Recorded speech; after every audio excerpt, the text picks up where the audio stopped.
Paris, Place de l'Étoile.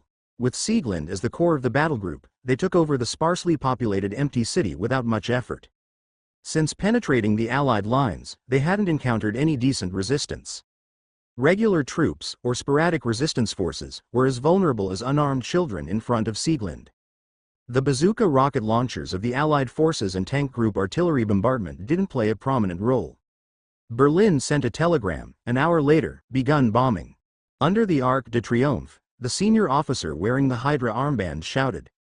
The cold voice echoed through the empty star-shaped square and carried far away. Standing at the top of the Arc de Triomphe, Sieglinde looked out at the silent city, frowning, as if puzzled. As early as the 1940s, the Third Reich carried out blitz invasions of several lowland countries in Western Europe. With the roar of tanks and artillery, Belgium, the Netherlands, and Luxembourg surrendered one after another and became occupied areas. Once the European hegemon, France ultimately gave up its resistance after the German army bypassed the Maginot Line and began to attack the south. As a result, Paris became an undefended city. Like a pitiful naked girl, she was ravaged by the big German man and ravaged wantonly. The French government, which was supposed to organize a last-ditch rebellion, made a surprisingly quick decision to go into exile in Tours, western France. Seeing the politicians sitting on the throne running away, the remaining 2 million Parisians also fled with them. Afterward, the French government claimed that, if they continue to resist, they will only cause the unnecessary sacrifice of soldiers and civilians, and Paris, with its long tradition as a civilization, will be flattened and reduced to rubble. To preserve the light of civilization in Paris and the life and property of the French people, they should simply surrender. It was necessary to say that these people were really logical geniuses, and the Allies had simply found a treasure.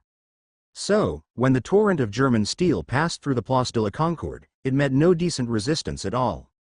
Paris, known as the City of Love, is under the shadow of the Third Reich. You should know that at that time, France was the country with the strongest armed forces. There were tens of thousands of large-caliber guns, over 2 million infantries, and over 3,000 tanks. In the end, no one expected that it took only 40 days for the French to surrender.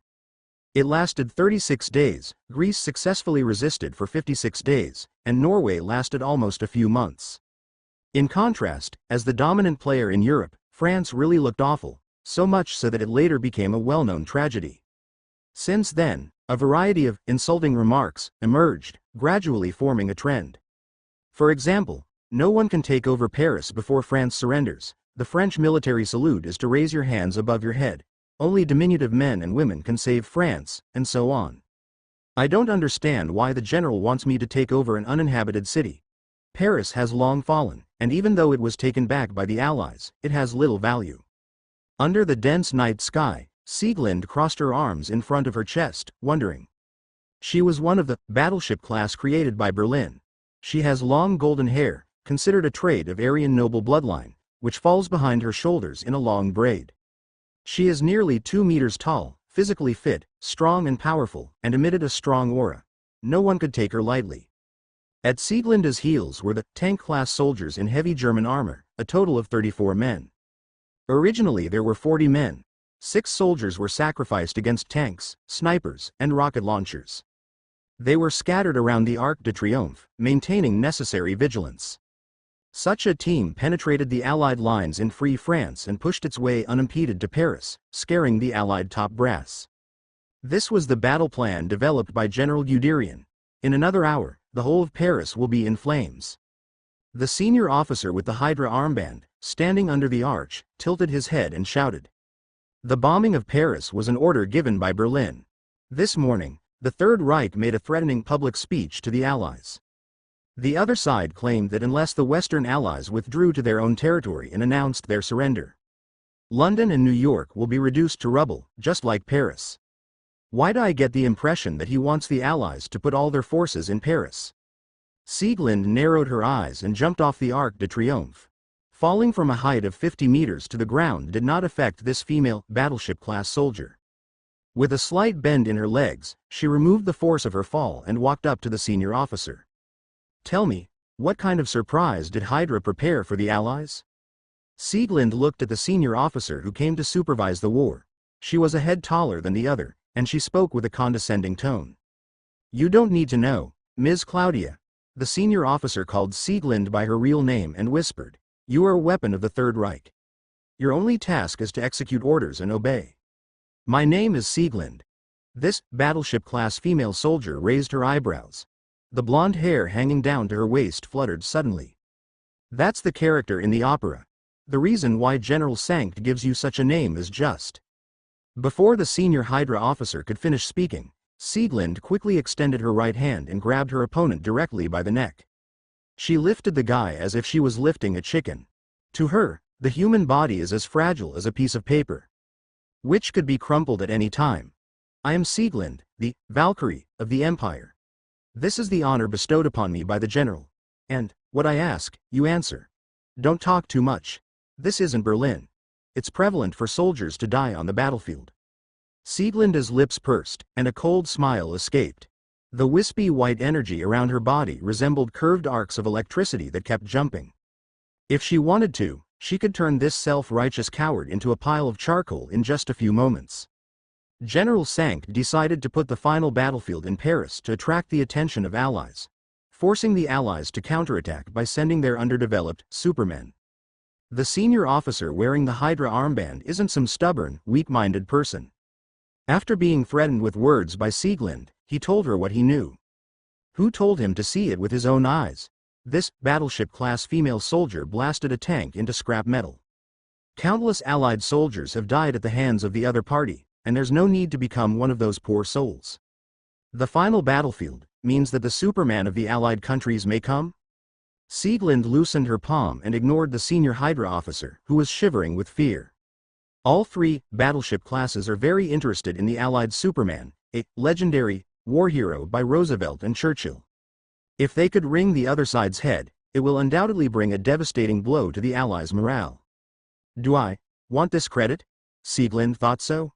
She and Siegmund were unhappy that only Siegfried was honored by the Führer. General Sankt was busy stabilizing the situation in Berlin and completely ignored this problem. The so-called Aryan Supermen were no different from other soldiers. They also need to be recognized.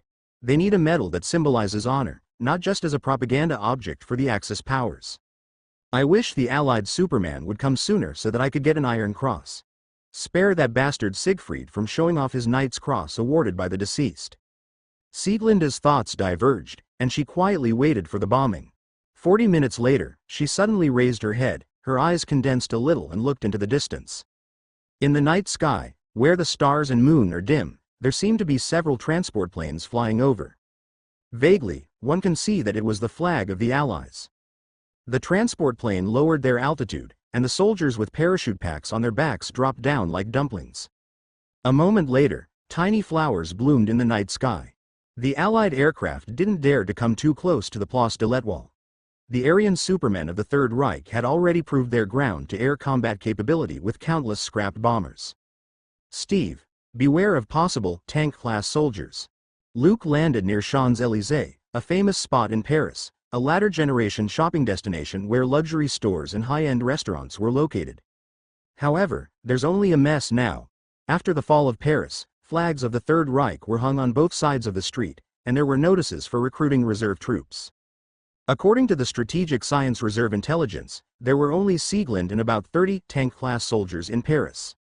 Rogers wore a Star-Spangled Banner uniform and a metal helmet similar to that of a pilot, with a round shield behind his back. Next to him were fierce men in full military armor, with a strong presence. The tank class of the Allied side had a total of 28 people. With Luke, whose strength is still unclear, and Rogers of the battleship class. This time, it could be said that they would fight to get rid of Sieglinde and cut off a powerful arm of the Third Reich. Don't blindly trust Allied intelligence. Don't forget, Dr. Erskine died at the military base in Brooklyn. In terms of infiltration, undercover, and assassination, the Strategic Science Reserve has never been a match for Hydra. Luke smiled with a hint of vigilance in his eyes and whispered, "Why did Berlin capture Paris again? The strategic value of this city is very ordinary. Instead of sending an Aryan Superman deep into the hinterland, it was better to let Sieglinde wander around and destroy the Allied defense lines. Guderian is the Imperial Eagle of the Third Reich. He won't do meaningless things." Allied command also agreed with this point, and they feel that Berlin must be planning a terrible scheme. Rogers scratched his head, his face looked puzzled. Perhaps because of the Woden's blood transformation, Captain America has added all of his attribute points to strength this time. Still, his command ability and leadership qualities have been significantly weakened. The destination was the Arc de Triomphe at the Place de l'Étoile. 6 people in a team moved swiftly. Luke didn't say much about the Aryan supermen of the Third Reich, which the Allies knew little of. Stephanie provided most of the information held by the Strategic Science Reserve. They only knew that tank-class soldiers are invulnerable to guns and swords, but their weakness lies in their weak eyes. For the battleship-class soldiers, they had to dispatch naval cannons or even use a wide area of gunfire to really hurt them. Other aspects of the data, such as strength, speed, reaction ability, and so on, were blank. Even with Rogers as a reference, it was difficult for the Allies to make a clear, concise, and practical operational plan. Therefore, the British Prime Minister and the President in the White House could only pin their hopes on Luke. Pray that this Allied Superman can once again create a miracle and save the world.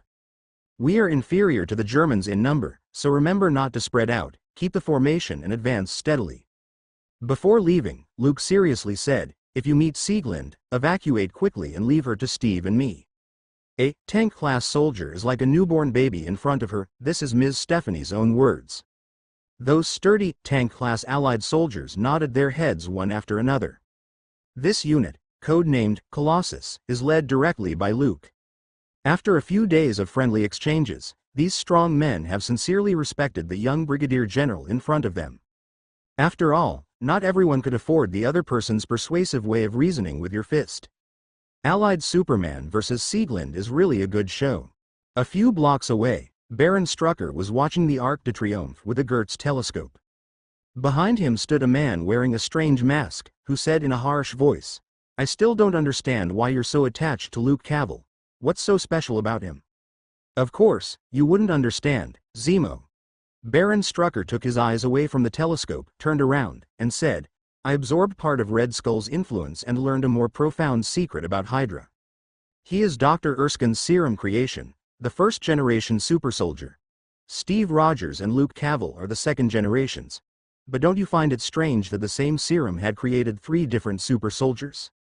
The man called Zemo was lost in thought and didn't say anything. He was not the one who caused the Avengers to engage in a civil war in the future. The name Baron Zemo was passed down from generation to generation, not explicitly referring to a single person. The first generation, Baron, appeared in front of Baron Strucker, whose real name was Heinrich Zemo, was a staunch fan of the Third Reich and later joined Hydra. I suspect that Abraham Erskine had hidden other technical aspects. You know, he was also a member of the Ahnenerbe Institute. The name and history of Hydra came from that place. Baron Strucker narrowed his eyes and analyzed them carefully. Many people think that Red Skull is the leader of Hydra. He just inherited one of the forces. I and Madam Viper, who is active in the Pacific battlefield, are not as flashy as Red Skull, preferring to hide behind the scenes. So, we allowed him to stand center stage. The first generation Zemo nodded, the history of the Hydra. This is longer than others think, specifically back to the Mayan civilization. The Ahnenerbe Institute has initially been a unique institution created by the Führer to satisfy his own longing for occultism and specialized in searching for historical relics related to myths. Like the lance of Longinus and Woden's blood transformation technology from ancient Egypt, they were all unintentional gains.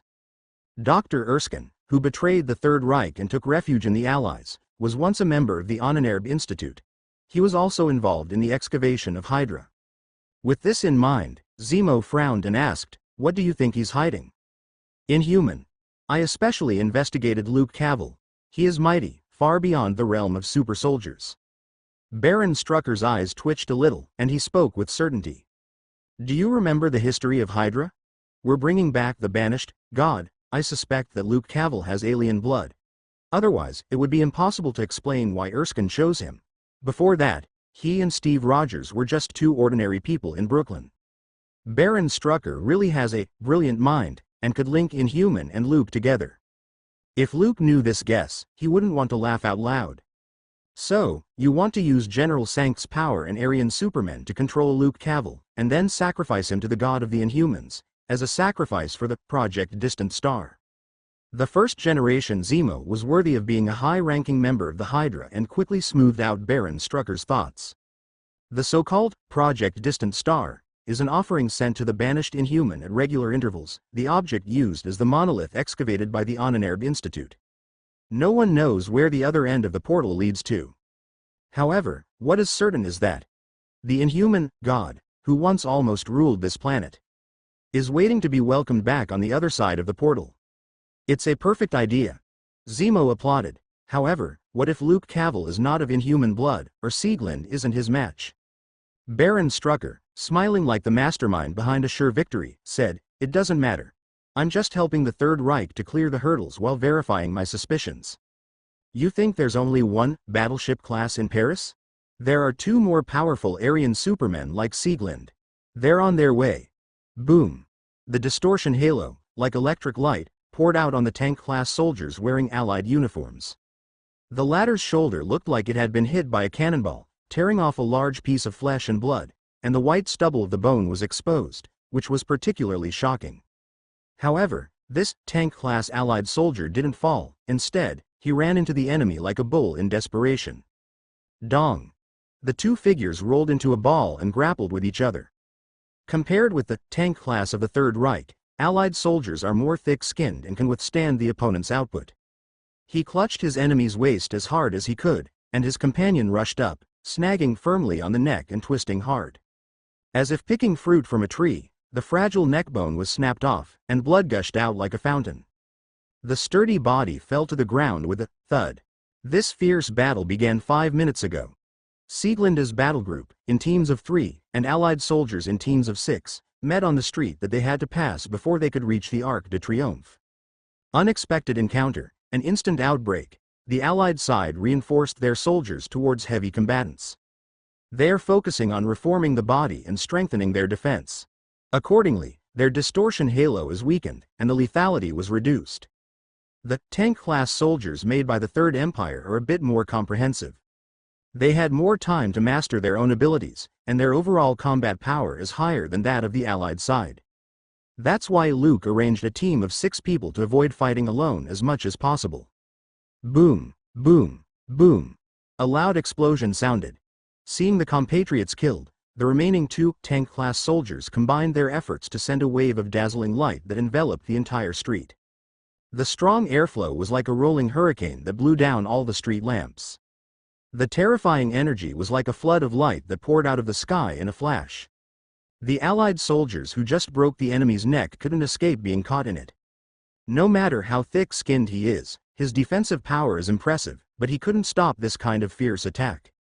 In a few moments, the whole person was stripped of flesh and skin by the high temperature, leaving only a charred black skeleton.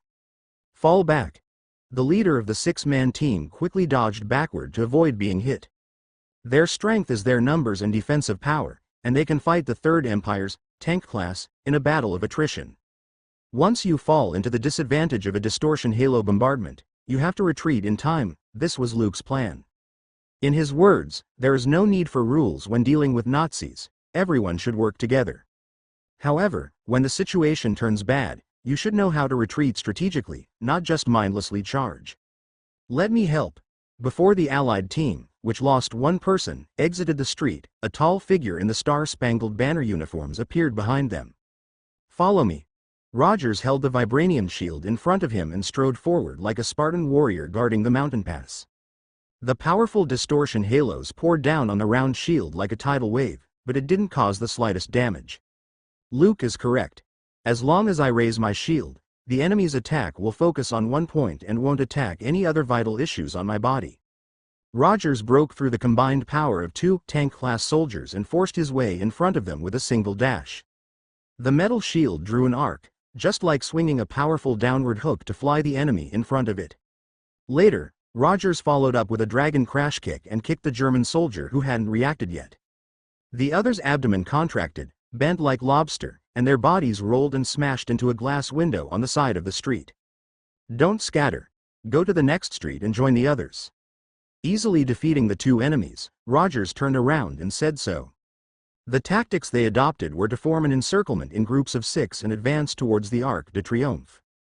The Allied soldiers nodded and withdrew from the streets in an orderly manner. Another enemy is coming. Someone warned. Not far away, 3 figures in German uniforms came quickly. I can handle it. Rogers grinned and clenched the vibranium shield with his right hand. Explosive energy erupted from both eyes. I don't know how Steve's side is doing, but I hope he doesn't run into Sieglinde. That German bitch isn't to be messed with. Luke was walking along the wide street leading to the Place de l'Étoile. He was eager to see how strong the battleship-class soldiers could be. He didn't team up with other Allied soldiers and walked alone. It's just that Captain America, who could stand up to Sieglinde, wandered around to solve those tank-class German soldiers and form a complete encirclement. According to the intelligence of the Strategic Science Reserve, Sieglinde is the only battleship class in Paris. If numbers surround Sieglinde, Rogers may get rid of the other party. This was Allied Command's plan. In their eyes, Luke served more of a command role. It isn't very realistic to battle a battleship class head-on. I'm being approached voluntarily. Suddenly, Luke stopped in his tracks, and a strong sense of wariness rose in his eyes. He heard a strong heartbeat, like a drum roll. Sieglinde? At the end of the street, a vigorous figure appeared under the night sky. The well-fitted German uniform outlined the exaggerated lines of a woman. The golden hair braids windlessly moved as if free from gravity. The Allied Superman. Sieglinde's voice was slightly hoarse, and her sharp gaze pierced Luke as if to see through the man. I thought you would be older than this Boy Scout appearance. A guy named Julian told me something similar, and then, he died. Luke's mouth curled. He didn't look nervous at all. He felt a vigorous and robust vitality from Sieglinde, like a flaming fireball, releasing great light. She's a worthy opponent. I'm not a rude man who likes to hit women, but there's no need to pay attention to such things on the battlefield, right? Luke seemed to build up his strength, taking each step slowly but powerfully. The solid ground slightly vibrated, opening fine cracks like cobwebs. I only hope you don't cry like a woman, Brigadier General. Sieglinde's eyes were slightly heated, and a bright white light filled them. Like a ball of lightning, the distortion halo burst out and blasted toward Luke, who was coming towards her. The latter didn't choose to resist and dodged the attack with a sidestep. The terrifying energy poured into the street, forming an explosive and powerful wave that turned into a fierce gale. It's about the lethality of a rocket, and it won't do me any harm. Luke judged roughly, and his thoughts moved slightly to wear the suit. Then, with a heavy stomp, his body slammed into Sieglinde, who was in a cool down after her attack. The incredible speed made the dark red cloak rattle and turned into a streak of shadow. Luke's right hand clenched into a fist, his muscles twisted into a ball, making a subtle explosion-like sound. Heavy enough to punch through a tank, Sieglinde's pretty face is smashed mercilessly. Great strength. I like muscular men. Sieglinde caught Luke's moving trajectory, and instead of choosing to defend like the tank-class Julian, she opened her palm and clutched the heavy fist that came down. Dong. The sound of metal clashing with force. The incredible power was like a cannonball, and all of it was bombarded into Sieglinde's palm. Her body shook violently, and the German uniform wrapped around her arm was torn apart and scattered into flying debris. The ground on which both legs were based collapsed down. A cloud of dust rose, forming a thick smokescreen. It's my turn. Sieglinde's lip bled at the corner. Blocking the punch wasn't easy. However, this female, battleship-class soldier didn't have the slightest intention of retreating. Instead, she took the initiative to attack. A powerful knee strike connects, like a loaded bullet, fast and violent. That was close. Luke's eyes froze. As if anticipating it, he subconsciously blocked downward. His arm was jolted numb. He was in no mood to show mercy to the woman. He turned around and grabbed Sieglinde's wrist, twisted his body, and slammed his opponent to the ground with an over-the-shoulder slam. Boom. The concrete blocks spattered like a rainstorm. Sieglinde was embedded deep into the road, stamping out a human silhouette. What strength! What a keen sense of combat! Sieglinde had this idea in her head. She occasionally competed with the 2 other battleship classes and had never suffered a loss in combat techniques. However, when facing Luke, she was a bit frazzled. Not only because the opponent's power was strong, but more importantly, the Allied Superman seemed to be able to anticipate her attacks. Deathstroke's master assassin skill is relatively easy to use. Luke looked down at Sieglinde, who was lying in a large, human-shaped pit and didn't intend to say anything more. and lifted his foot and stomped down heavily. As he said before, there's no gender distinction on the battlefield, and taking pity on the enemy is tantamount to murdering himself and his teammates. Boom. 1 foot down. Sieglind crossed her arms and held them in front of her chest. The heavy force was like a steel war hammer, breaking both arms with a bang. The pain was so intense that it went straight to her brain. Sieglinda's face distorted, and her eyes were filled with hot energy. She looked at Luke, looking down at her from above, and the distortion halo around her jumped and shot away. As if triggering a chain reaction, the terrifying energy poured out. Boom, boom, boom, boom, boom, boom, boom, boom, boom. Like a large number of explosives detonated, waves of air surged, hurricanes rolled, the entire street was plunged into an explosion. Smoke raised, bricks and stones flying, the concrete floor seems to have been plowed by bombers, full of broken potholes of different sizes. Not bad for a battleship class. Luke is inevitably affected. Even though he is equipped with the Master Assassin skill card and had an excellent combat sense of detecting danger and anticipating the enemy, there's still nothing he could do in the face of a broad-range distortion halo attack. It was like he was in a violent whirlpool, the blast forming shockwaves, repeatedly crashing over and tearing at his body. There's still some pain. Luke, who pulled back and broke free, touched a gash on the right side of his cheek. His supervision pierced through the smokescreen and looked at Sieglind, who struggled to get up. This female, battleship-class soldier was unable to move her 2 arms. Her German uniform became ragged, revealing some snow-white skin. She looked at Luke, who was unharmed, with a severe look in her eyes. "I heard that you were just a super soldier," Sieglind coughed a few times. The blood turned her lips scarlet. "But you are better than any Aryan superman I've ever seen, it's incredible." Luke accepted the compliment unceremoniously and smiled. "Isn't it a little late to realize this fact now?" Sieglind, as a battleship-class soldier, is indeed strong.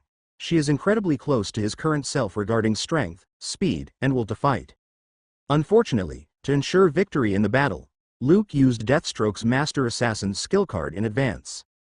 Superman's card, combined with Deathstroke's fighting ability, plays a role that's not as simple as 1 + 1 is more significant than 2. "No, it's not too late." Sieglinda's voice was a little hoarse. The full release of her distortion halo had caused her to fall into an early state of fatigue. Suppose she can't get rid of the allied Superman in front of her as soon as possible. Getting the chance to turn the tide again would be more challenging. "I used to despise those guys from Hydra. They only hide in the dark corners and are always ready to pull their dirty tricks. However, this time I have to admit that they are far-sighted." Sieglind stepped back and looked up at the dark night sky. In the distant sky, German bombers roared. "If I bury you with me, there will be no more obstacles to the Third Reich's advance." That's the bomber fleet. Rogers, who led the Allied soldiers and gradually cleared the tank-class soldiers of the Third Reich, suddenly raised his head. He saw dozens of bombers forming a classic dense formation and swooping down. "It's the Stuka bombers, the Whistling Death," a shocked Allied soldier said. "They are all meat shield-type reinforced models, lacking long-range attack means. Moreover, the tank class itself is hardly a serious threat to the highly maneuverable bombers. Unless there's a battleship class, they had a wide range of strikes and were able to execute precise point-blank fire from the ground. Like Sieglind and Siegmund, they are best known for destroying Allied air units." "Captain Rogers. We're counting on you." Everyone's eyes turned to Captain America. He was the only battleship class. "I'll try." Rogers took a deep breath. He had no experience in dealing with bombers. This is the first time. His eyes glowed with incandescent light. 2 balls of lightning-like energy formed, like a long-stored cannonball discharging. The Stuka bomber group that whistled past seemed to anticipate it and pulled up to avoid Rogers' airstrikes from the ground. The 2 energy balls abruptly fell short of their targets and collided with each other. The powerful airflow almost overturned a bomber. "No, we have to find a high point. Rogers isn't as good as the Third Empire's battleship class, which could release distortion halo attacks at will, making it hard even to threaten the bombers." He thought of the Eiffel Tower standing in the Champ de Mars, the landmark building of Paris. Standing on it to shoot planes would be most effective. Boom, boom, boom. As Stuka bombers swooped down, deafening explosions kept ringing. Rogers asked the Allied soldiers to find their own shelters while running towards the Eiffel Tower in Champ de Mars. I wonder how Luke is doing over there. Before that, there was an explosion from a block not far away, probably from Luke and the Third Reich's battleship class, Sieglinde. Rogers never doubted the strength of his friend, but he didn't expect the Germans to send not only an Aryan Superman but also bombers to flatten Paris. He didn't know what went wrong, but the Strategic Science Reserve had a false intelligence. Arguably, the bombers of the Third Reich couldn't have been hidden from the Allied forces and suddenly appeared here. Baron Strucker, you're really well prepared. Seeing the bombers hovering over Paris, Zemo touted, what the Führer failed to do, you have now done. The head of the Third Reich had the idea of bombing Paris before being backstabbed by General Sankt. He had personally ordered General Dietrich von Choltitz stationed there to destroy the city and fight to the last man and die for Germany. Perhaps after staying in Paris for a long time, he was tainted with the French culture. Choltitz, who is known as the Iron General, didn't obey the Führer's instructions to destroy Paris and chose to surrender, thus avoiding the fate of this romantic city being burned to the ground. Against even the weakest enemy, we must use all our strength. Besides, the Allied Superman isn't weak. Even Sieglinde is no match for him. Baron Strucker said seriously, but this confirms my judgment. Luke Cavell is by no means an ordinary super soldier. Maybe there is inhuman blood flowing in his body. Initially Baron Strucker also suspected that Luke might be a mutant. However, considering the other's feud with Sebastian Shaw and his ruthless attitude towards mutants, this guess was quickly rejected by Baron Strucker. It's the time of World War II, and superpowers were a rare thing. The Allies probably only saw Luke as an enhanced super soldier. But Baron Strucker, who knew the existence of inhumans and mutants in this world, couldn't help but think of other places. He thought that there must be something special about Luke. The blood passed down by different gods could possess many incredible abilities after being activated by Terrigen crystals. Luke's strength, speed, recovery ability, and so on, aren't at the level that normal human beings could achieve. The two clues are linked together, and the final answer is ready to be revealed. Will Project Distant Star, which Hydra has insisted on for so long, finally be completed in my hands?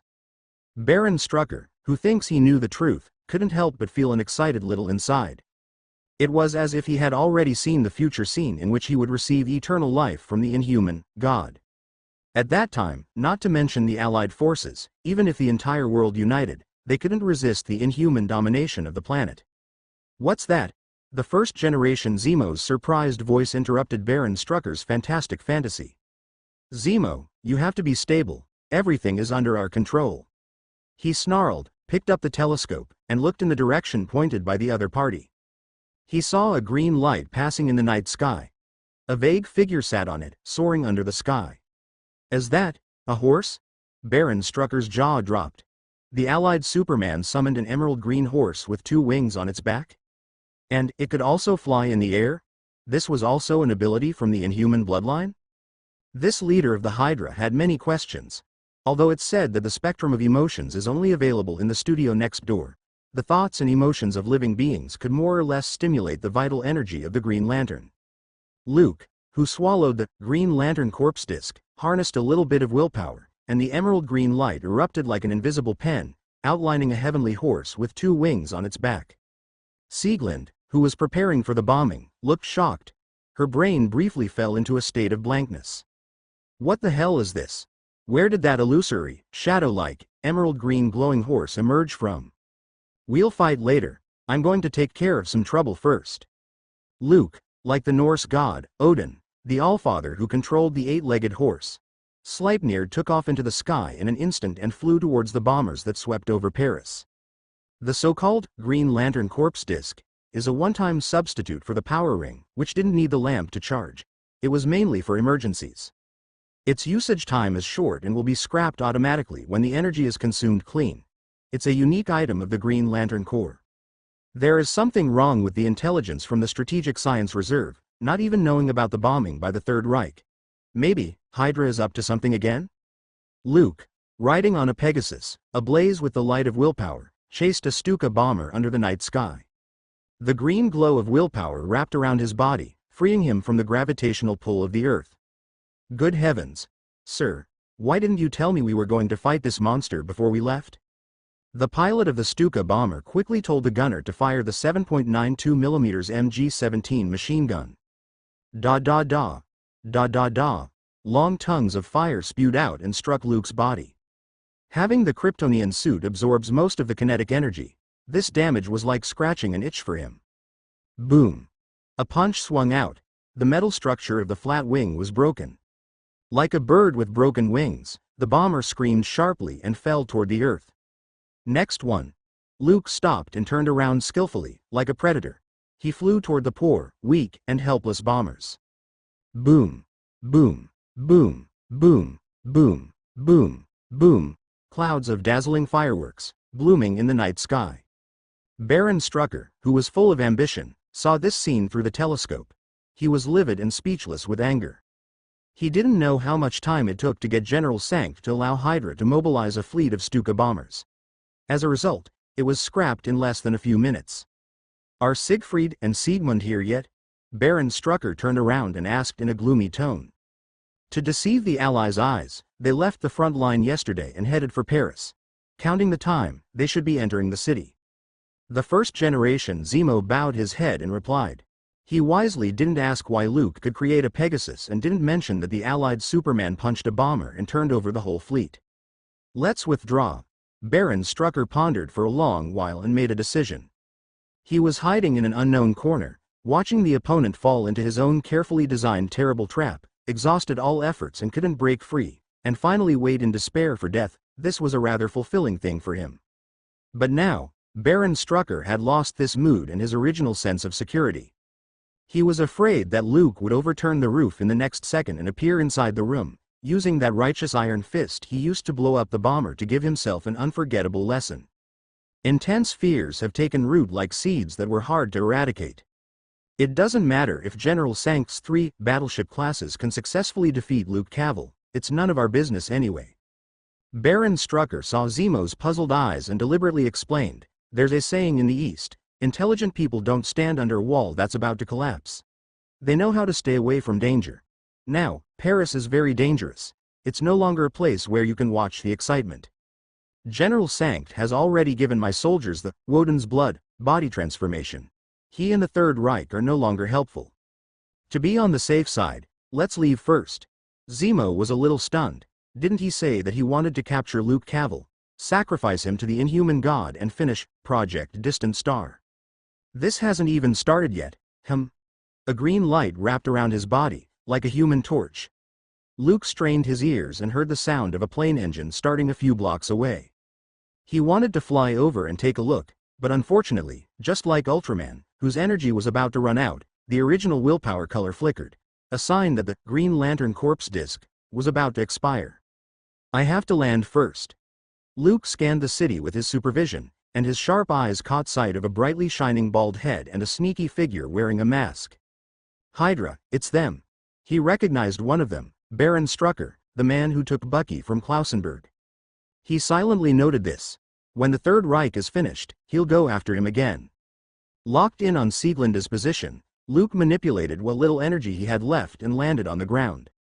Miss, if you are willing to turn your back on the dark and join the Allies to help you resist the dictatorship and tyranny of the Third Reich, I believe that the top Allied leaders will understand your difficulties and accept your defection. Luke had just stood firm when the green light of willpower that enveloped his body disappeared. He looked at Sieglind, who was a battleship class with unique recovery ability. He only left for a few minutes, and the 2 broken arms had healed in succession. Brigadier General, your strength has won my respect. If you can throw yourself into the embrace of the Third Reich, General Sankt will surely give you a generous reward. Sieglind said sincerely. I am already the youngest Brigadier General of the Allies, and I may be promoted to Major General after the war. Maybe in a few years, I'll be able to assume the position of Secretary of Defense and then enter the White House. Tell me, what bargaining chip can General Sankt give? The Third Reich can't even protect itself. Luke was unmoved. Berlin could only write one blank check after another. Other than that, there's nothing to give him. It's a pity. General, it would be nice if you were German. A man as strong and powerful as you, in combination with me, will be able to breed perfect genes beyond battleship class. Sieglind was outspoken. Her blue eyes looked straight at Luke. After the fierce battle earlier, the German uniform could only wrap around the vitals, and a large part of her skin was exposed to the air. Tisk. A bad woman who craves my body. Luke's eyes didn't even squint, showing a righteous face. Hey, Claudia.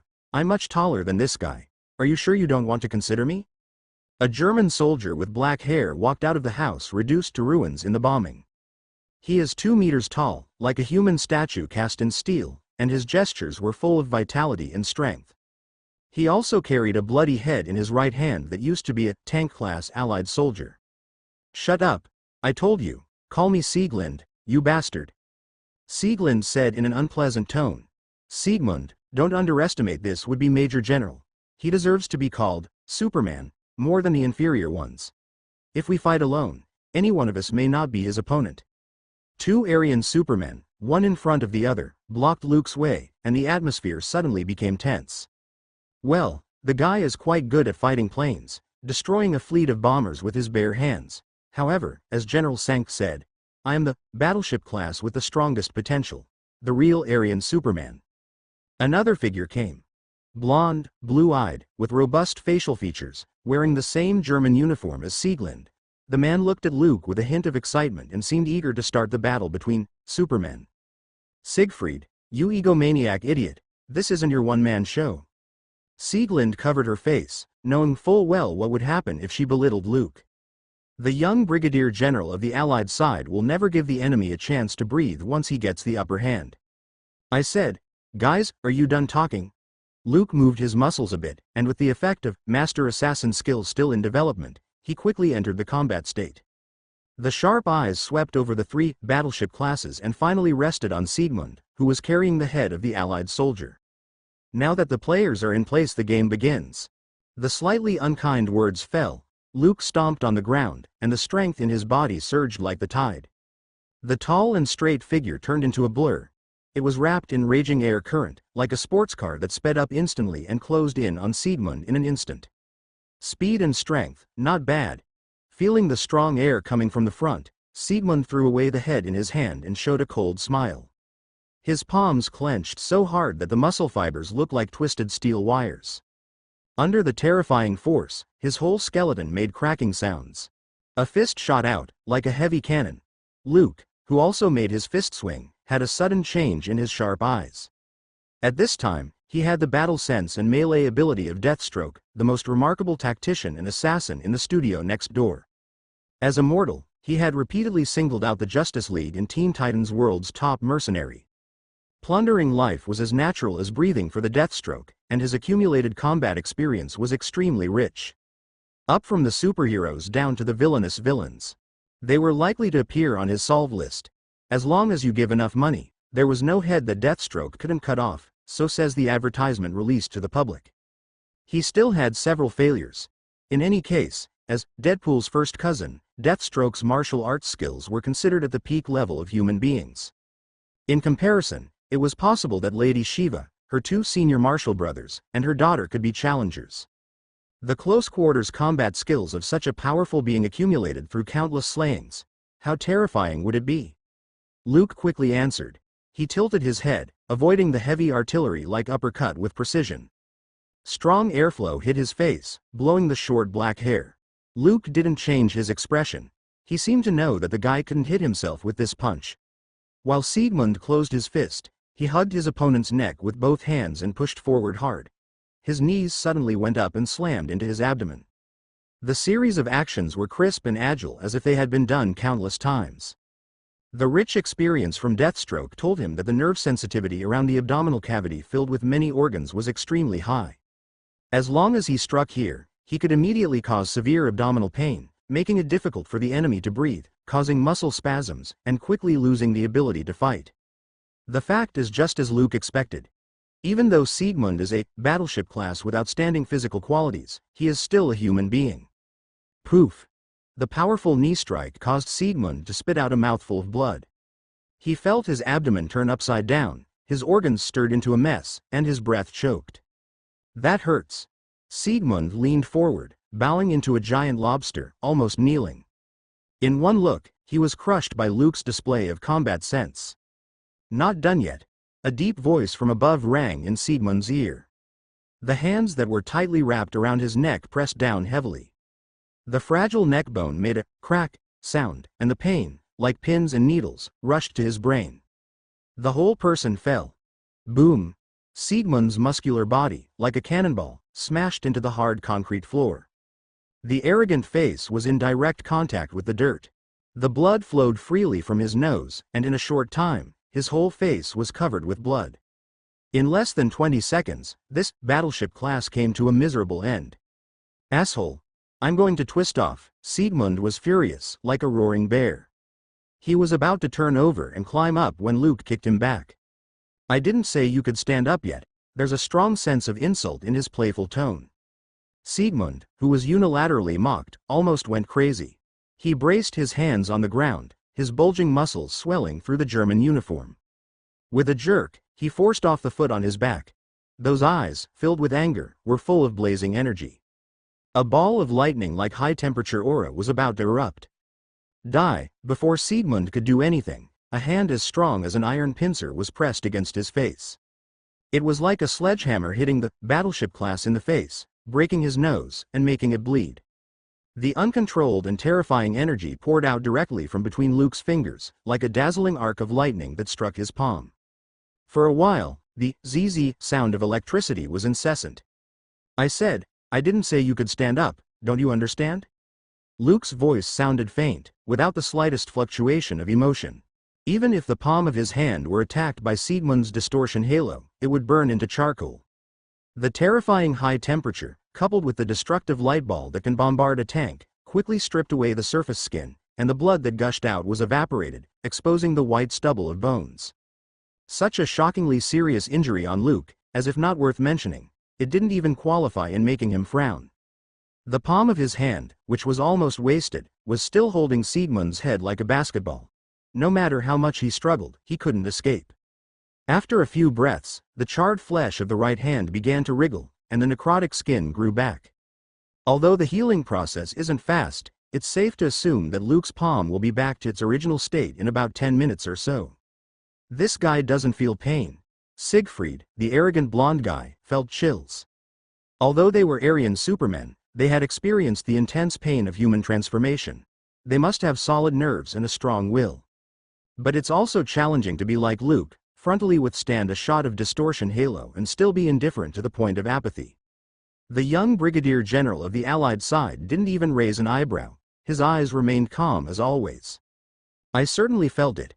Luke lifted his right hand and firmly grabbed Siegmund's entire head, and slammed him into a wall like he was throwing garbage. As if he had seen through Siegfried's idea, he said to himself, the blood and flesh writhing, the sharp pain that pulls at the nerves, and the itch that grows in the skin, like 1,000 ants crawling around, makes you want to scratch. The feeling of it all was so clear that I couldn't ignore it, but it was as if I had experienced it countless times before, without any inner turmoil, even I didn't know why. The blander the tone, the more the two remaining Aryan supermen's scalps tingled. In their hearts, Luke's image had changed from what it was. It turned into silent fortitude with the will of steel, even if a mountain collapsed in front of him. In layman's terms, it's getting scarier and scarier. Luke was far from being as calm as he appeared to be. It's only the combat sense from the deathstroke that made him choose to ignore this pain. The years he spent in the mob with his uncle, learning how to kill people, allowed Luke to get used to the cheapness of life, but he didn't get to the level of a heartless person. No matter the broken arm or leg, he wasn't moved and was determined to move forward toward a goal. Deathstroke had strong self-healing ability, so it is inevitable to adopt a crazy way of fighting, so in the battle, injuries for injuries. Shot by machine gun, an arrow through the chest, organ rupture. He has experienced all kinds of serious injuries. Injury, self-healing, then re-injury. This continuous cycle had sharpened Deathstroke's tough nerves. Like Edelman's metal sculpture, this steel will also become part of the combat sense and is reflected in Luke's body. In the future, I can exchange a few more of them, so I might be able to turn Deathstroke's combat sense into my own instinct. Luke, whose thoughts were floating, couldn't help but think of using skill cards to brush up on his own proficiency. Although the studio next door is a little darker, everyone is talented and speaks well, so it is best to use it as a tool. Let's just go all at once. Luke recessed his thoughts, looked at the ruined street, took a step forward, and said, "There's not much time left for you." Sieglind took a deep breath and looked at Siegfried standing nearby. The two, battleship class, said nothing and looked solemn. They all realized that fighting alone, they had little hope of defeating Luke. The opponent's strength wasn't inferior to Aryan supermen's and maybe even stronger. The rich experience in combat looked as if he had been trained since an early age and brought up in a sea of blood.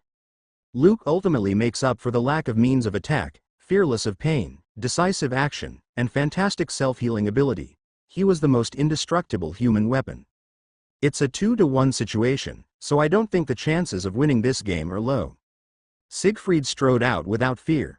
The whole person moved like a tank driving by and made heavy noise. As the battleship class finally produced by General Sankt, he had great potential. All of his data in physical fitness were better than the other two comrades. Although Siegfried was burly and stood 2 meters tall, standing there like a hill, this guy was only 14 years old. So, it's no exaggeration to describe him as a child. Sorry for the long delay, but it's 2 against 2. Rogers, carrying a shield, stepped into the battlefield. The street was left in ruins under the successive explosions. "I hope I'm not too late, Luke." Luke, who was ready to solve the remaining 2 battleship classes with all his might, shrugged his shoulders and said, "Steve, you know. Showing up now, it just looks like you're snatching the last blow." Rogers didn't get it. He was used to the novelty of words coming out of his friend's mouth and sighed, "We can talk later. Where did your flying horse come from? I've asked several times about your cloak and battlesuit. Surprising people constantly, it's my specialty." Luke took it lightly. He hasn't figured out who to blame yet. Maybe Hydra. They study alien technology while incidentally creating a polymer nanosuit. Yeah, that sounds reasonable. Anyway, Hydra can't stand up and defend themselves. They'll just take the blame. If you want to chat, hold off. This is a battlefield. Steve, choose one. I recommend Ms. Sieglind, who has just experienced a fierce battle and needs a Boy Scout like you to regain her confidence. Rogers glanced at Sieglind, who was ill-looking. He wanted to say weakly that he won't hit a woman. However, the other party didn't give Captain America a choice. She directly waved her fist and rushed over. "Siegfried, it's time to prove that you are the best among us."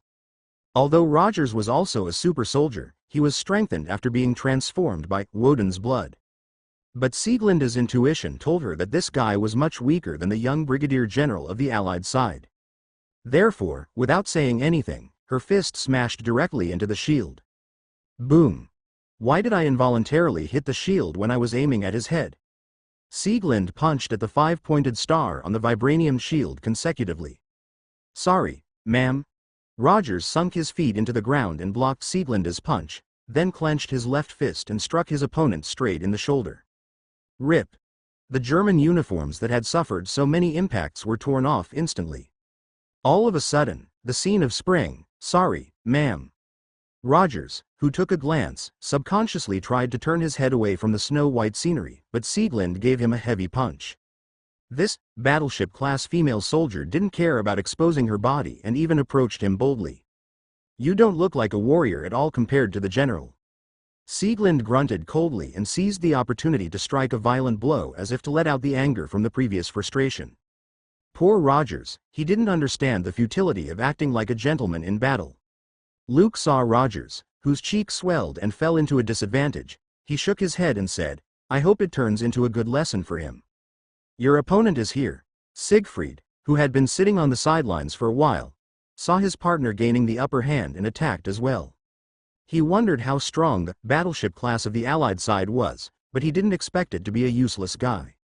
After seeing Luke's ability to crush Siegmund in close-quarters combat, Siegfried changed his mind and unleashed the distortion halo. He was more meticulous in manipulating energy than his companions, a dazzling ball of lightning compressed inward, horrible emitting fluctuations. "I'd like to see how strong your self-healing ability is." Siegfried grinned. Bright balls of light floated around him. He headed toward Luke, step by step. The terrifying energy was enough to level the street all over again, ionizing the air and distorting it with a blur of colors. "Since fighting harder won't work, let's change the method and compete with our own strengths." "Okay, I'll admit it's something." Luke expressed his affirmation for Siegfried's straightforwardness. He was at the center of the explosion and couldn't have survived. If I can get rid of a major problem for the Third Reich, then my sacrifice will be worthwhile. Siegfried's eyes looked fanatical, ignoring his burly figure, which was a brainwashed 14-year-old boy. One of the reasons why General Sankt chose Siegfried was because he joined the Hitler Youth Organization. It is a national institution dedicated to recruiting young people between 13 and 18 to train military personnel and loyalists. The team competition was encouraged in the youth group, and a sense of collective honor was created, instilling fanaticism toward the Third Reich. General Sankt took a fancy to Siegfried's loyalty, and by subtle means, transferred it from the Führer to himself and the future of the empire. Brigadier General, you are the only hope of the Allies.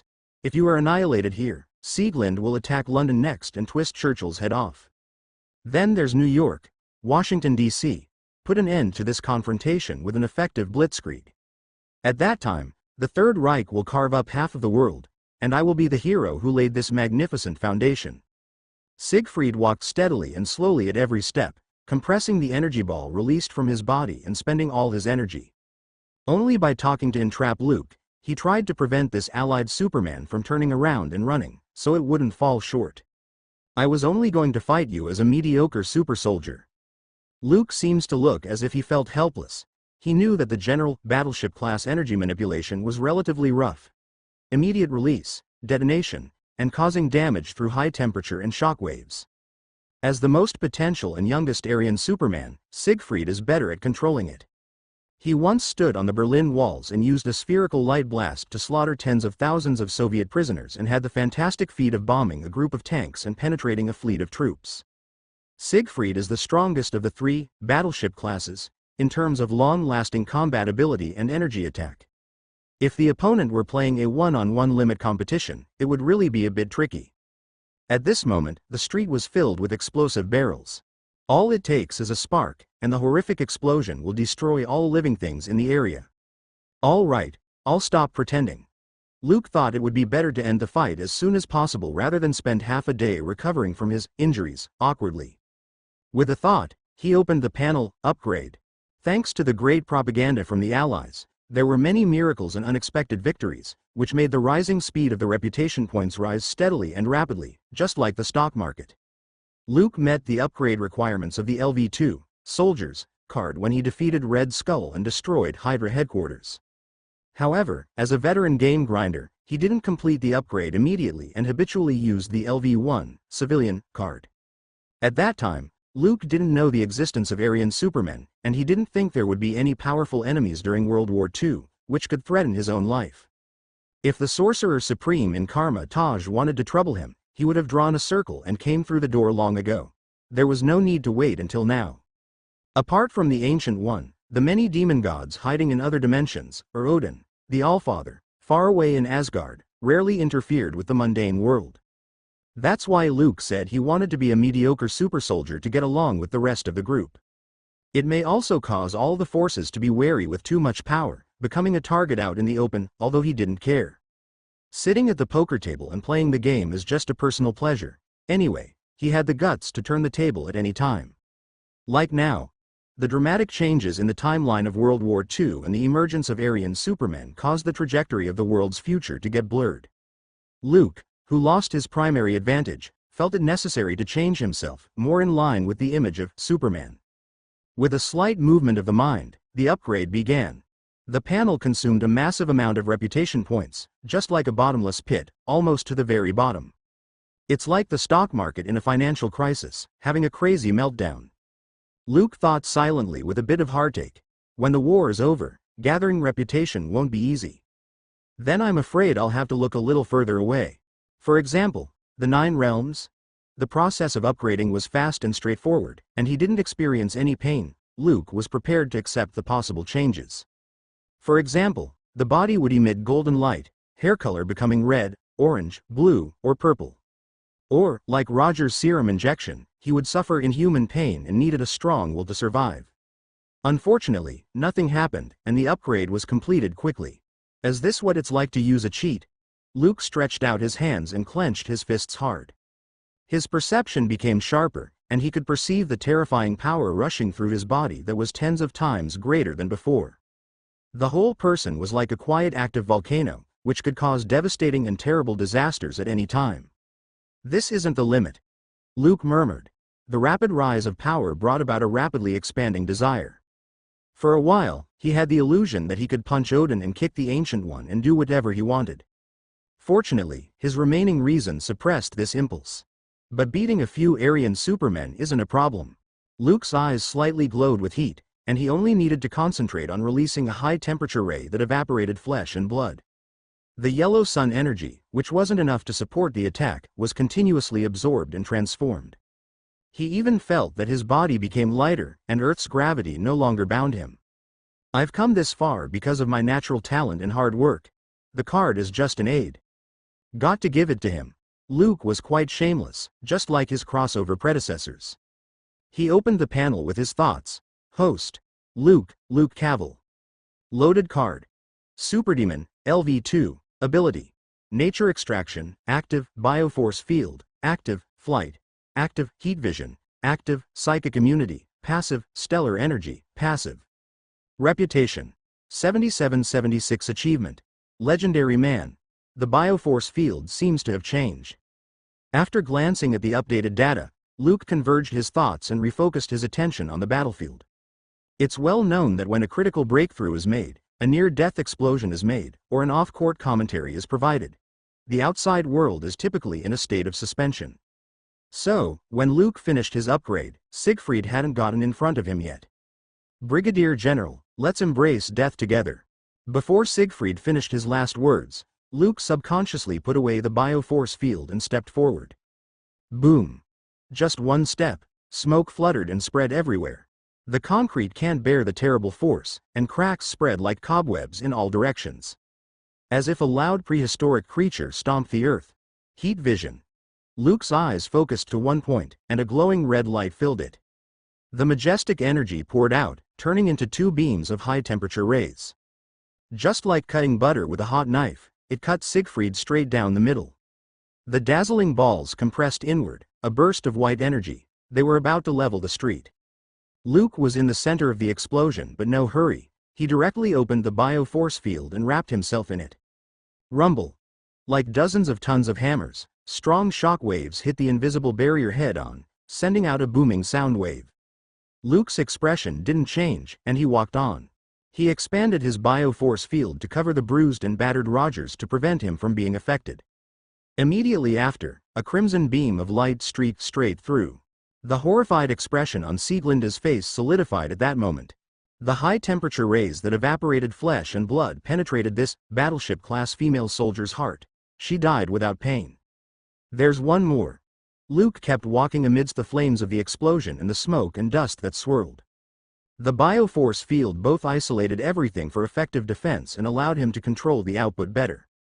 For example, when Superman lifted an airplane, according to the power analysis, he should pass through the aircraft like a needle instead of directly raising the plane. As well as the most classic problem, when Superman catches his girlfriend, Lois Lane, who was falling from the sky at high speed. Usually, the latter's charming body would be broken into 3 pieces instead of lying in her boyfriend's warm solid arms and giving him a lingering kiss. The answer to all these questions, it was the bioforce field. Cough cough, hail the M. Siegmund, who Luke beat initially, lost his fighting ability and left early, still wanted to say a few loud villainous slogans. But Luke didn't give him a chance, taking his head away with a burst of his heat vision. After completing the card upgrade, the Aryan Superman, who had initially been able to fight with him toe-to-toe, was too weak. Even if it was a hand-to-hand fight, 1 against 3, Luke, whose strength was constantly rising, could still dish out a one-sided beating. I thought I could help you. Rogers, who remained conscious, was dragged forward by the bioforce field and spoke with some frustration. Captain America thought that when he became a battleship-class soldier, things would be different. Unexpectedly, he couldn't get an advantage against Sieglind, and he needed Luke's help. Everyone needs to grow, Steve. Being a combat genius doesn't happen overnight. Luke consoled aloud. Do you think it's easy for me to have this power? It's not. I suffer every moment of my life in ways that ordinary people shouldn't. It's something you can't imagine or experience, muscle repeatedly reconstructing, mental suffering, and keeping my sanity and losing myself to external things. This is the price of gaining strength. Rogers couldn't help believing Luke's solemn expression and low tone. Captain America bowed his head in shame. He only saw Luke's strength but never thought about the pain that the other side silently bears. You stay in Paris and send the news of victory back to London. I have one last thing to do. Luke removed the bioforce field covering Rogers when the fallout cleared and the smoke subsided. He looked at Paris, which was almost in ruins, and his eyes flashed slightly. It was time to end the war. What are you going to do? Rogers subconsciously asked. Going to Berlin. Luke stepped forward a few steps, and the ground shook violently. His tall and straight figure instantly shot to the sky. The dark red cloak was like a flag fluttering and waving until it disappeared into the clouds. He can fly? Rogers stood in ruins with a blank face. When did this happen? Flying wasn't a great feeling. There was no such thing as a smooth, comfortable and accessible experience. On the contrary, with the increasing speed, the air compressed into a dense and highly thick substance, which was like sticky glue, making it impossible for people to do anything. It looks like I'll have to get used to it in the future. Luke felt the turbulent flow of air and silently thought so. If he hadn't opened his bioforce field at high speed, he would have been on fire, like a meteor falling into the atmosphere. A little faster. Boom, boom, boom. In the clouds, a continuous explosive sound emitted. If Luke was compared to a fighter plane, he would be in a full sprint at about Mach 1 or 2. The bioforce field could isolate the external high-temperature friction, but it couldn't stop the turbulent air currents from wrapping the entire body tightly. Every time he accelerated, the resistance was like an iron wall in front of him. The seemingly weightless gas would become extraordinarily strong after being continuously compressed. If only we had the power of the Speed Force. Luke was thinking wildly and remembered Superman and the Flash's race. Considering the unscientific and extraordinary existence of the Speed Force, a powerful plug-in that could beat down the rules of physics to the ground repeatedly, Superman would most likely not be able to outrun the Flash. There have been several such matches in the comics. Except for 2 ties, they were won by the Flash. It's a pity that the Speed Force is only of use to the Flash in terms of sacrificing to the heavens, restarting the universe, pushing people, saving people, and so on. It rarely played a role in frontal combat. So much so that it's often teased that the way the Flash fights was to spin around like crazy, make the enemy dizzy, and then push them down. I wonder if the heart of the Justice League would come over the wall for a visit? Luke smiled, but he had to admit that the existence of the Flash, Barry Allen, diluted the dark style of the studio next door. If Central City and Gotham are put together, it looks like 2 cities from 2 different worlds. Berlin, here I come. Ending the meaningless thoughts, Luke, like a human supersonic aircraft, blasted through the sound barrier. Above the clouds, cone-shaped clouds kept appearing. The journey from Paris to Berlin was about 800 kilometers. It took 12 days to walk. It took a day and a half by bus. It took 6 hours by train. Luke, on the other hand, only needed a few moments to get there. Bang! A loud sound erupted, like a bomber dropping shells. The Underground Research Institute in Berlin suddenly shook.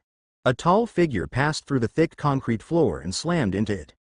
The steel armor-like battle suit, the fluttering dark red cloak, and how it descended from the sky shocked people. Are you, the Allied Superman? Good heavens! Luke's photos had been published in newspapers worldwide, and his appearance has long been known to everyone. However, this is the first time the Superman image was officially used. The Third Reich is finished. Leave or resist. You're free to choose. Luke used his supervision to scan through the structure and layout of the Underground Institute and recorded it all in his mind. The concrete brick wall couldn't stop Superman's gaze, and it took less than a few seconds to locate General Sankt. When they heard the news that the Third Reich had collapsed, the researchers in white coats were at a loss, not knowing whether to believe or remain suspicious. But they were all intelligent enough to get out of the way. Whether the news was accurate or not, none of the people here could stop Luke. Instead of being punched and killed by this Allied Superman, it's better to retain a sound body and strive for continued loyalty to the Third Reich. This was not cowardice, but following one's inner will. The researchers look at each other and reach a tacit understanding. The Allied bastard, meanwhile, a fanatic stood up and bravely stood in front of Luke. Before he could finish his words of rebuke, he was vaporized by heat vision and turned into a charred black skeleton. Courage is commendable. Who else? Luke looked around, spoke with a gentle tone, and no one could see any cruelty at all.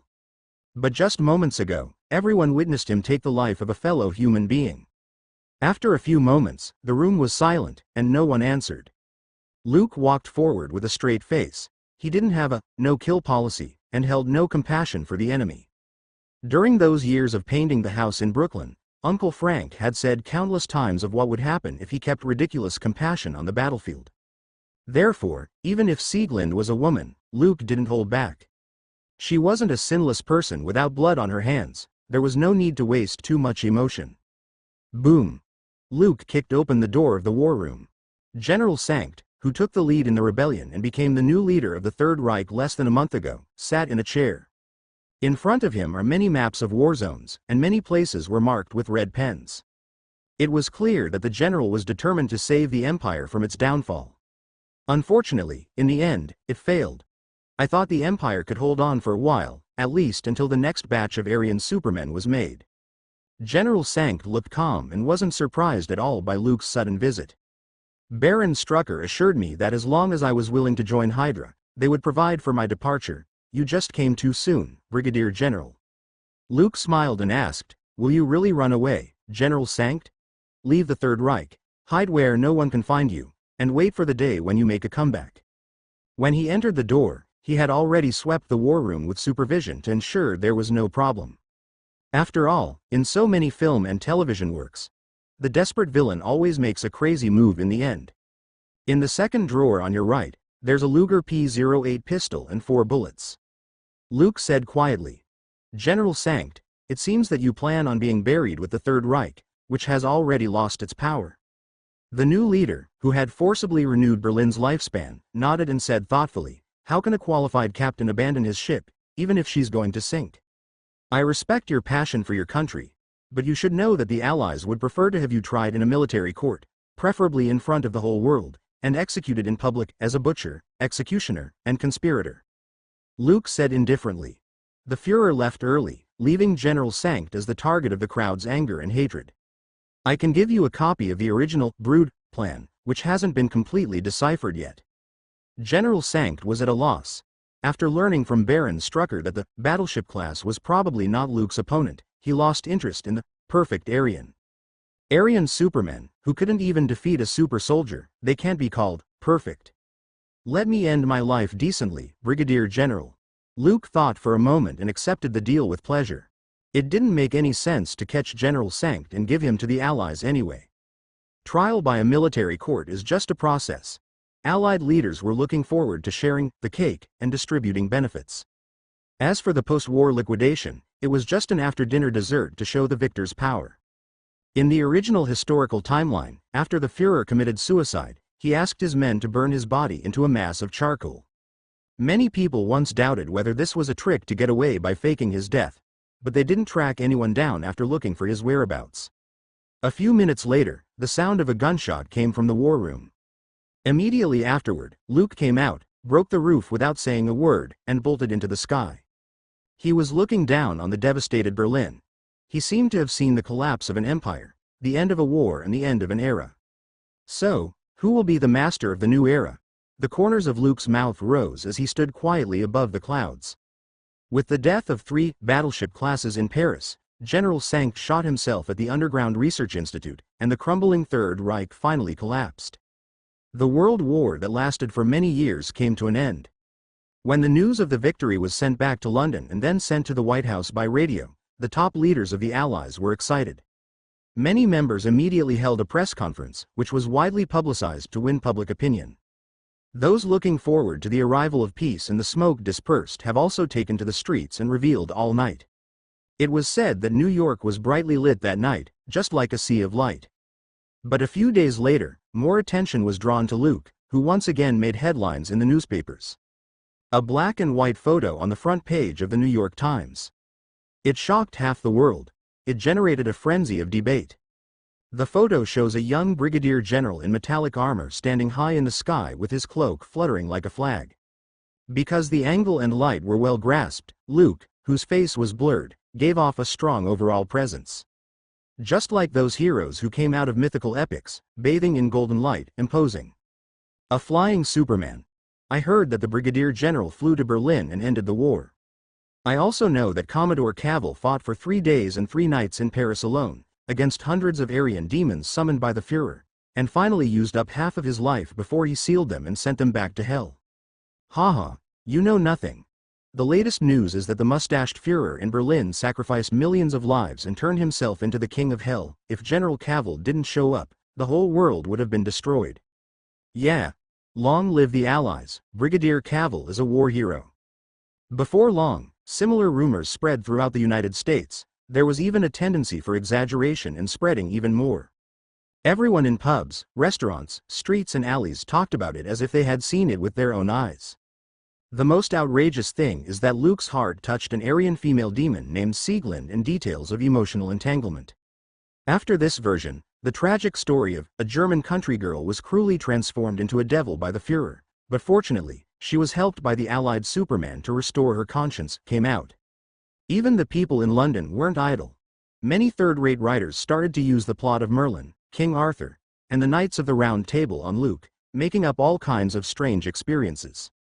One of the most widely spread is that Luke came from a mysterious family of demon hunters, known as the Walking Pile Driver, and friend of the female warlock, and was later inspired by the fairy in the lake to join the Allied nations to fight against the evil Axis. Because of all kinds of news flying around, the general public ignored the most crucial information on the photo. That is, the Allied Brigadier General, who was a super soldier, could fly. The battleship-class soldiers who punched and kicked tanks in Berlin were still within the acceptable range. However, the sudden flying ability, as well as the metal armor that no one had ever seen before, quickly aroused some people's inquiry. Colonel, I'm just asking you to help spread the word. I never intended it to be ammunition for all kinds of stuff. Look, the secret past of Brigadier General Luke Cavill and the Aryan Devil must be revealed. And this, the truth behind the demystification of the Allied Superman, the years I spent as a demon hunter in London. At Bletchley Manor on the outskirts of London, Luke spread out the recent newspapers and looked at Colonel Phillips, who looked smug. He said helplessly, "Uncle Frank called me the other day and told me that the reporter from New York Times came to interview him and asked him if he knew that his nephew went from a demon hunter family and had an indescribable romantic relationship with many female sorcerers. That's a good thing, Luke." In private, Colonel Phillips didn't adhere to the strict hierarchical designation and laughed. "At least you're now a debated young brigadier general, a war hero, and not overlooked like Rogers. We all understand the virtues of politicians. They could kneel and lick your boots when they need something from you, but if you are no longer of use, even looking at you would be a waste of time for them." Luke nodded in agreement. The photo that caused heated discussion was a pose. After he left Berlin, he specially asked Colonel Phillips to find a photographer. Afterward, it was sent to the New York Times under the name of the other party. There was no image manipulation technology in this era, so there was no need to question the photo's authenticity, and people happily believed it. The reason for doing this is because the war was over. Luke had to hurry up and collect more reputation points. However, he didn't expect Colonel Phillips to make such a big deal out of it. The secret story of the Allied Superman and the Aryan Devil has quickly become part of the local American pop culture.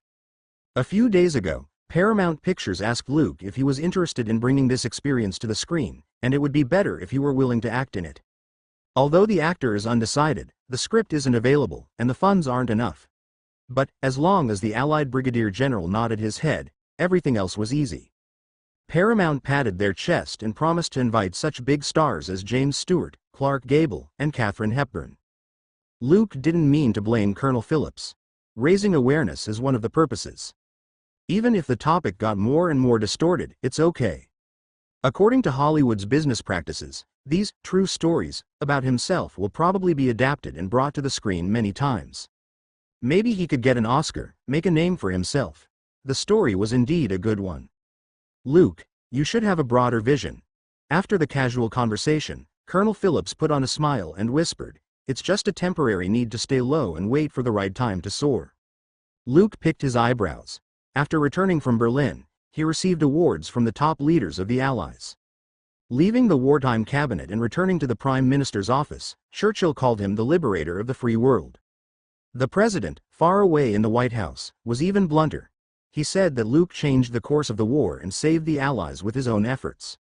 It's just that both sides praised him verbally and didn't give him many tangible benefits. Indeed, the Allies had a headache too. What practical reward could be given to a brigadier general who was only 20 years old? Major general, lieutenant general, or admiral? With such a fast promotion rate, when Luke turns 30, he would be sitting in the position of Secretary of Defense. In this regard, Britain was holding the mentality of eating popcorn and sitting on the sidelines. The Prime Minister expressed such merit, giving the rank of a 5-star general was nothing much. If the United States was reluctant, Luke could join England. The British Empire welcomes him with open arms. The president had a smile on his face, but his heart was already spitting out curses. It looks like you got wind of it, Colonel. Luke didn't value the rank very much. Although he was now a high-ranking officer, he had no real power at all. He is only holding an empty title right now. The Allies are now busy liberating Berlin. When the war is truly over, they will sit down to share the cake and reward their heroes. At that time, Luke and Captain America, Rogers, will return to New York to receive commendation and honors. Someone suggested that you continue to lead the Strategic Science Reserve. Colonel Phillips' face was sunken. It was clear that the military was trying to keep Luke away from the center of the power structure. The main reason may be the fear that the young brigadier general will enter the Defense Department too early, which would cause a series of problems such as excessive power and difficulty in restraining him. Of course, more importantly, Luke didn't have a strong enough support behind him. Superman is powerful. But those accustomed to thinking like a politician or in profit only see the other party as a weapon for the country, a foolish but accurate idea. Even when faced with thugs, politicians and capitalists always think of using their status and money to ensure their safety. But they forget that some people don't follow this set of rules. This is just a proposal. If you don't want to, no one will force you. Eisenhower will be happy to reach out and help. Luke waved his hand to stop the colonel's good intentions, the corners of his mouth slightly curled up, seemingly not angry. Of course, he knew that the military owed him a favor, and those higher-ups were willing to take this opportunity to pay it back to him.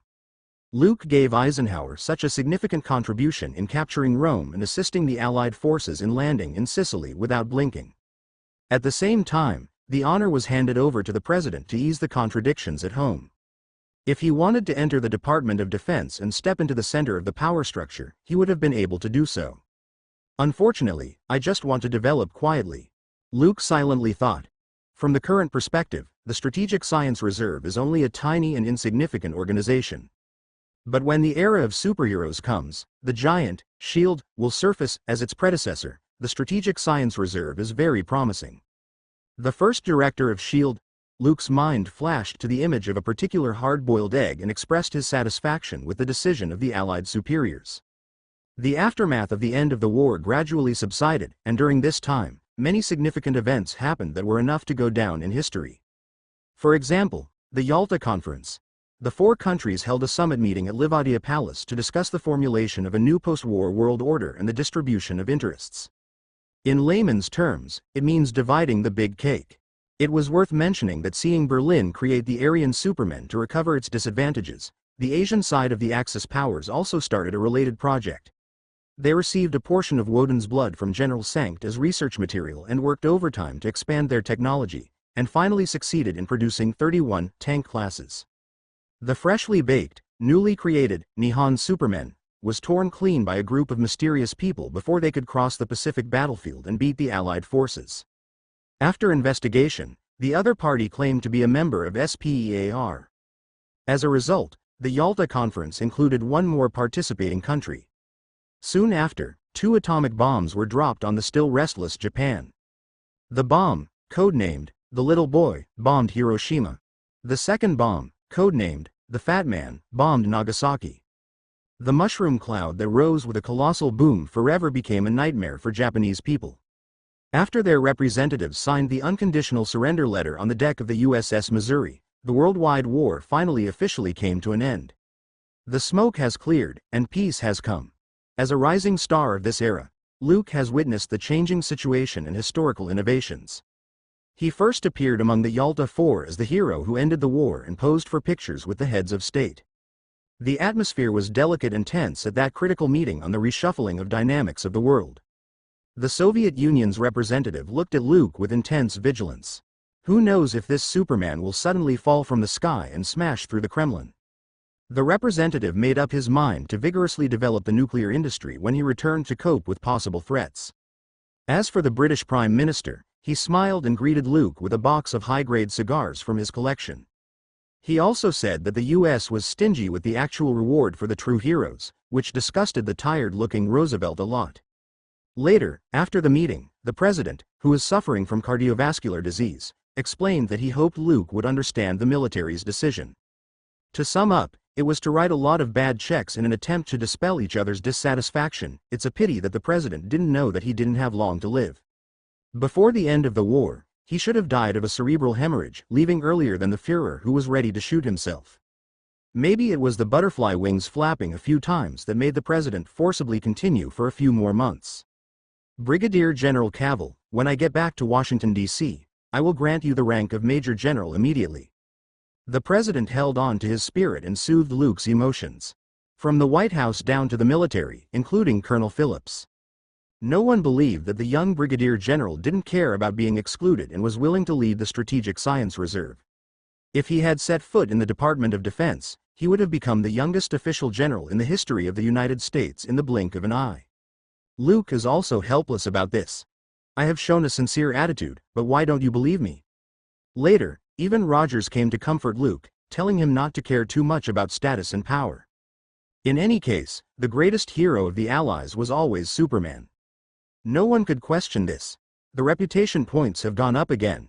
It seems that this wave of publicity is beneficial. After giving the president a few perfunctory words, Luke returned to his room. With the help from Colonel Phillips, his name spread quickly, although most of them were accompanied by some bizarre or sappy stories. Luke did have some resistance at first, but it was Superman, he had to save face.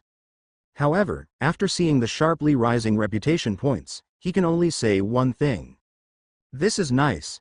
In the days that followed, it was a tug-of-war between countries, each trying to get a more significant piece of the cake. The Soviet Union said, "If I hadn't succeeded in preserving Moscow and crushing the Third Reich's myth of invincibility, you would have surrendered like France." Britain said, "I launched a counter-offensive in El Alamein to turn the tide in the North African War. I made outstanding contributions." The United States said, "We have Superman. The others." Then the meeting fell into a brief silence. The Soviet Union and Britain skipped this topic with tacit understanding. Luke saw all of this. Unconsciously, he became a powerful weapon comparable to the atomic bomb, with a pivotal strategic position. Unfortunately, he isn't interested in being the Dr. Manhattan of the Marvel Universe and helping the bald eagle conquer the world. After the Yalta Conference, Luke went to London first to reorganize the Strategic Science Reserve. After seeing SPEAR, Hydra, and other organizations, the United States urgently needed to set up a similar official organization. The Strategic Science Reserve that gathered the elites of the free world is naturally the first choice. During this period, there were also several unpleasantnesses. The Allies were able to maintain a superficial harmony while fighting against the evil Axis. But after the war, the surging undercurrent began to surface. No one wanted to see each other grow and surpass themselves. The Strategic Science Reserve not only had all kinds of talents but also accepted the remnants of Hydra. For example, Dr. Zola and related researchers were excellent resources. There was also the Tesseract collected from Hydra's headquarters, which was a precious treasure. Britain didn't want to sit back and watch Luke take them away and tried to interfere. However, the Prime Minister stopped such a move, feeling that there was no need to offend Superman over such a trivial matter. After all, the other party is a powerful individual who could pose a threat to the country. So, in the absence of external pressure, humans have an innate talent for killing each other and internally devouring themselves. Luke sighed silently. He was currently sitting in the Oval Office of the White House, waiting for a meeting with the president. Today was the award ceremony. A Major General rank. Leader of the Strategic Science Reserve. This was how the United States rewarded Luke. From a third-class soldier to a Major General, it looked like no one would be able to surpass his promotion speed. As history would have it, Roosevelt had a sudden brain hemorrhage a few days earlier and passed away. The new president, Harry S. Truman, took over. Major General Cavill, it would be a waste of your talents to lead the Strategic Science Reserve temporarily. The new president pushed his glasses and smiled. It's just that the decision that has been made couldn't be changed. I hope you can understand. I would like to stay in the Strategic Science Reserve. The work here suits me better. Luke was smiling and spoke with a calm voice. This was the truth. He expressed satisfaction with the Strategic Science Reserve in the developing stage, but the future SHIELD, a colossal institution directly under the jurisdiction of the World Security Council. Luke remembered the one-eyed director who assembled a group of superheroes and ignored the White House and the military. Not only could he blatantly refuse to take phone calls from the president and ignore senators, but he could also jump through the hoops from Congress and the White House to carry out cross-territorial law enforcement. It could be said that the duties and powers of SHIELD are entirely above all the intelligence departments in the United States, which isn't comparable to that of a mere Department of Defense. Even if Luke becomes the top executive of the Pentagon, he may not have the same glory as of the director of SHIELD in the future. Major General Cavill, it's good that you think so. The new president was relieved, but the military's attitude towards Superman was a little more complicated. Both wanted to win him over but feared that Luke's power would be too great to restrain in the future. Fortunately, the young Major General didn't show any dissatisfaction. But I think the name Strategic Science Reserve is too much of a mouthful. Since it is necessary to restructure, it's better to change the name. Luke looked at the stunned new president and smiled. I think SHIELD is pretty good. In this way, Iron Man will no longer complain that he couldn't remember the name.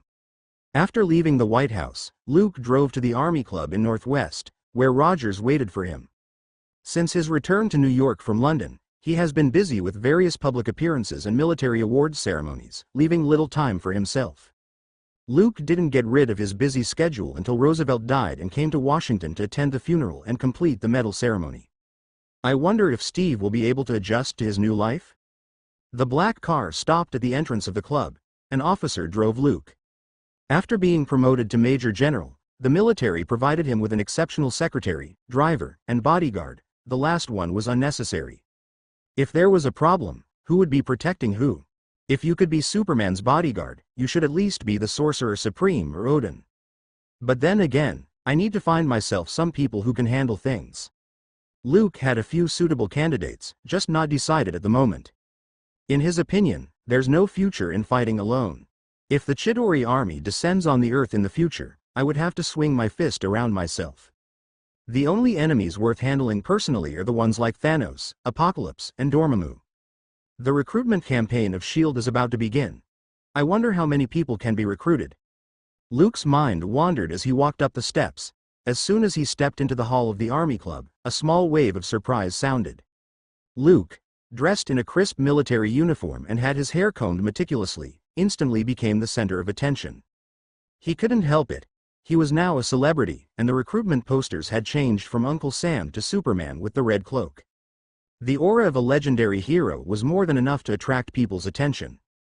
This is just like the tales of Washington chopping down a cherry tree and Columbus making an egg stand that so many people enjoy. As to whether it's true or not, no one cared. On the other hand, Luke had many legendary stories, which were worth talking about at the dinner table. Hello, Major General Cavill. I'm from the second batch of recruits from Camp Lehigh. Major General, I'm a big fan of yours. Can I have your autograph? Thank you for stopping those Aryan demons. You're a great hero. Chattering noises poured in, drowning out the soothing music flowing in the hall for a while. The club's atmosphere became lively as retired soldiers or off-duty officers surrounded Luke in the middle. I'm sorry, I have an appointment with a friend. Quote. Seeing that the conversation was getting more and more distorted, Luke put on a gentle smile without losing his manners while rushing out of the encirclement and headed for the second floor. It would seem that the name Superman will be tied to the Aryan demons and the female warlock in the future. He didn't know whether he should thank Colonel Phillips or worry about his reputation being damaged. Luke already foresaw the awkward scene when the reporter came up to him with a microphone and asked Superman how many female sorceress friends he had. I prefer to live a low-profile life, but unfortunately, my strength wouldn't allow me to do so. The young Major General shook his head and went to the relatively quieter second floor. The first thing that caught his eye was Rogers sitting at the bar. Hey, Colonel Rogers of Brooklyn. Why are you frowning? Are you having problems with your cute little girlfriend?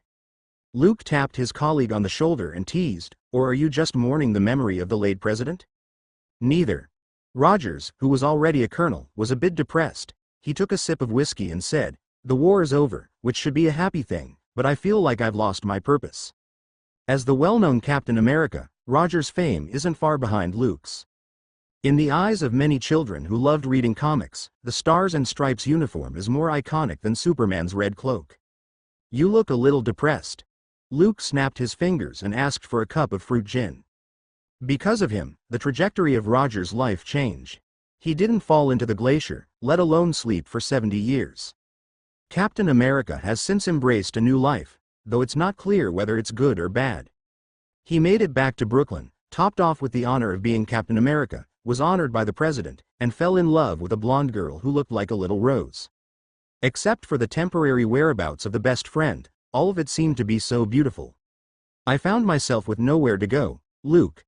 Rogers smiled bitterly. Not long ago, he was received by the new president and awarded the Medal of Honor. Those who have the same treatment include the Howling Commandos who followed Luke and essential members of the Strategic Science Reserve. Logically speaking, Rogers should feel satisfied. But after he stayed in Brooklyn for a while, he felt utterly lost, as if he had lost his direction. The doors of S.H.I.E.L.D. are always open to you. Luke smiled and shook his glass of alcohol. He could understand Rogers' feelings, just like many veterans who leave the battlefield and are unable to integrate into society so quickly.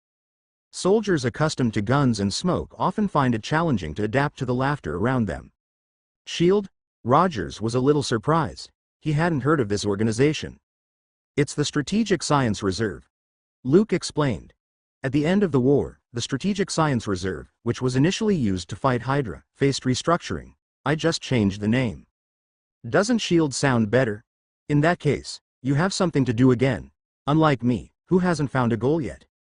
Roger's eyes reveal a trace of envy. What he wanted the most was Luke's determined attitude of always being on the move and never feeling hesitant. Steve, don't always think about what you experienced on the battlefield. Even if you aren't a good soldier, you can do something else.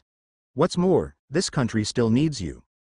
Luke once again played the role of a spiritual mentor and persuasively says, peace is only temporary. Even if fascism is dismantled and the Nazi camp is crushed, the politicians in the White House will soon find a new enemy, a red bear standing on the Siberian plains. It's a vast country that occupies 1/5 of the world's landmass and is the central core of the dual power. You mean there will be another war? Rogers was shocked. He didn't doubt Luke's judgment. Because after many factual trials, it has been proven that his good friend's vision was always accurate and could always pinpoint the truth very sharply. In a sense, it's indeed a war. Luke took a sip of his alcohol. Before long, the new president would implement Truman Doctrine, which started the Cold War. The Warsaw Pact and NATO, which imply the emergence of two militaristic political blocs, also confront two social systems.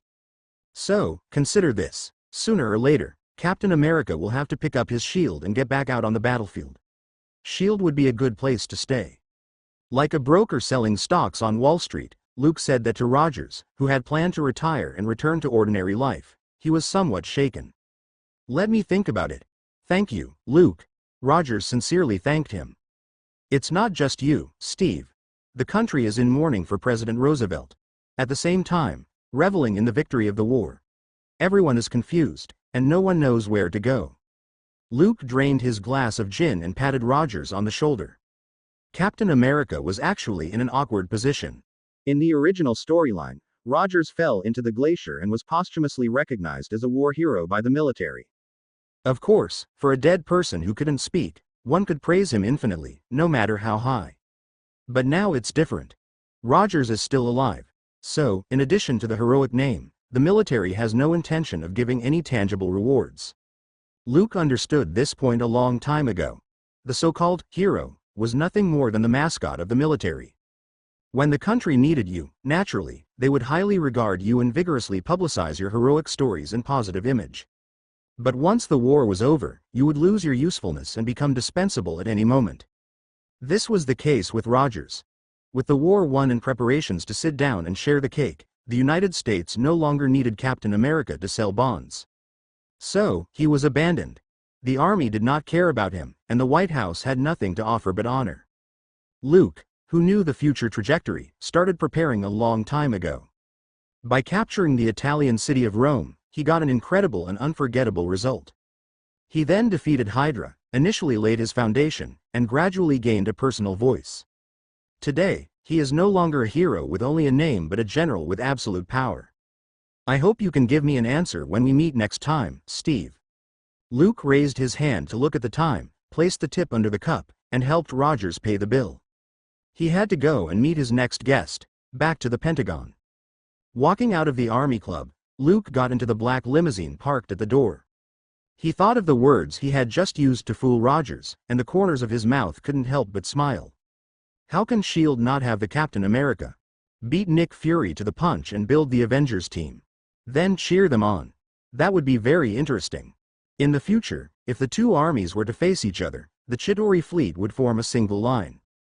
The crowd on the side of the Family Planning Commission of the Universe Director, Thanos, is enormous and powerful.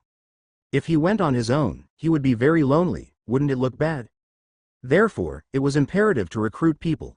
Apart from Captain America, who was considering retiring, Luke will also pull Howard in to fill the numbers. Together with Carter, who is a managerial expert, he could form a general framework.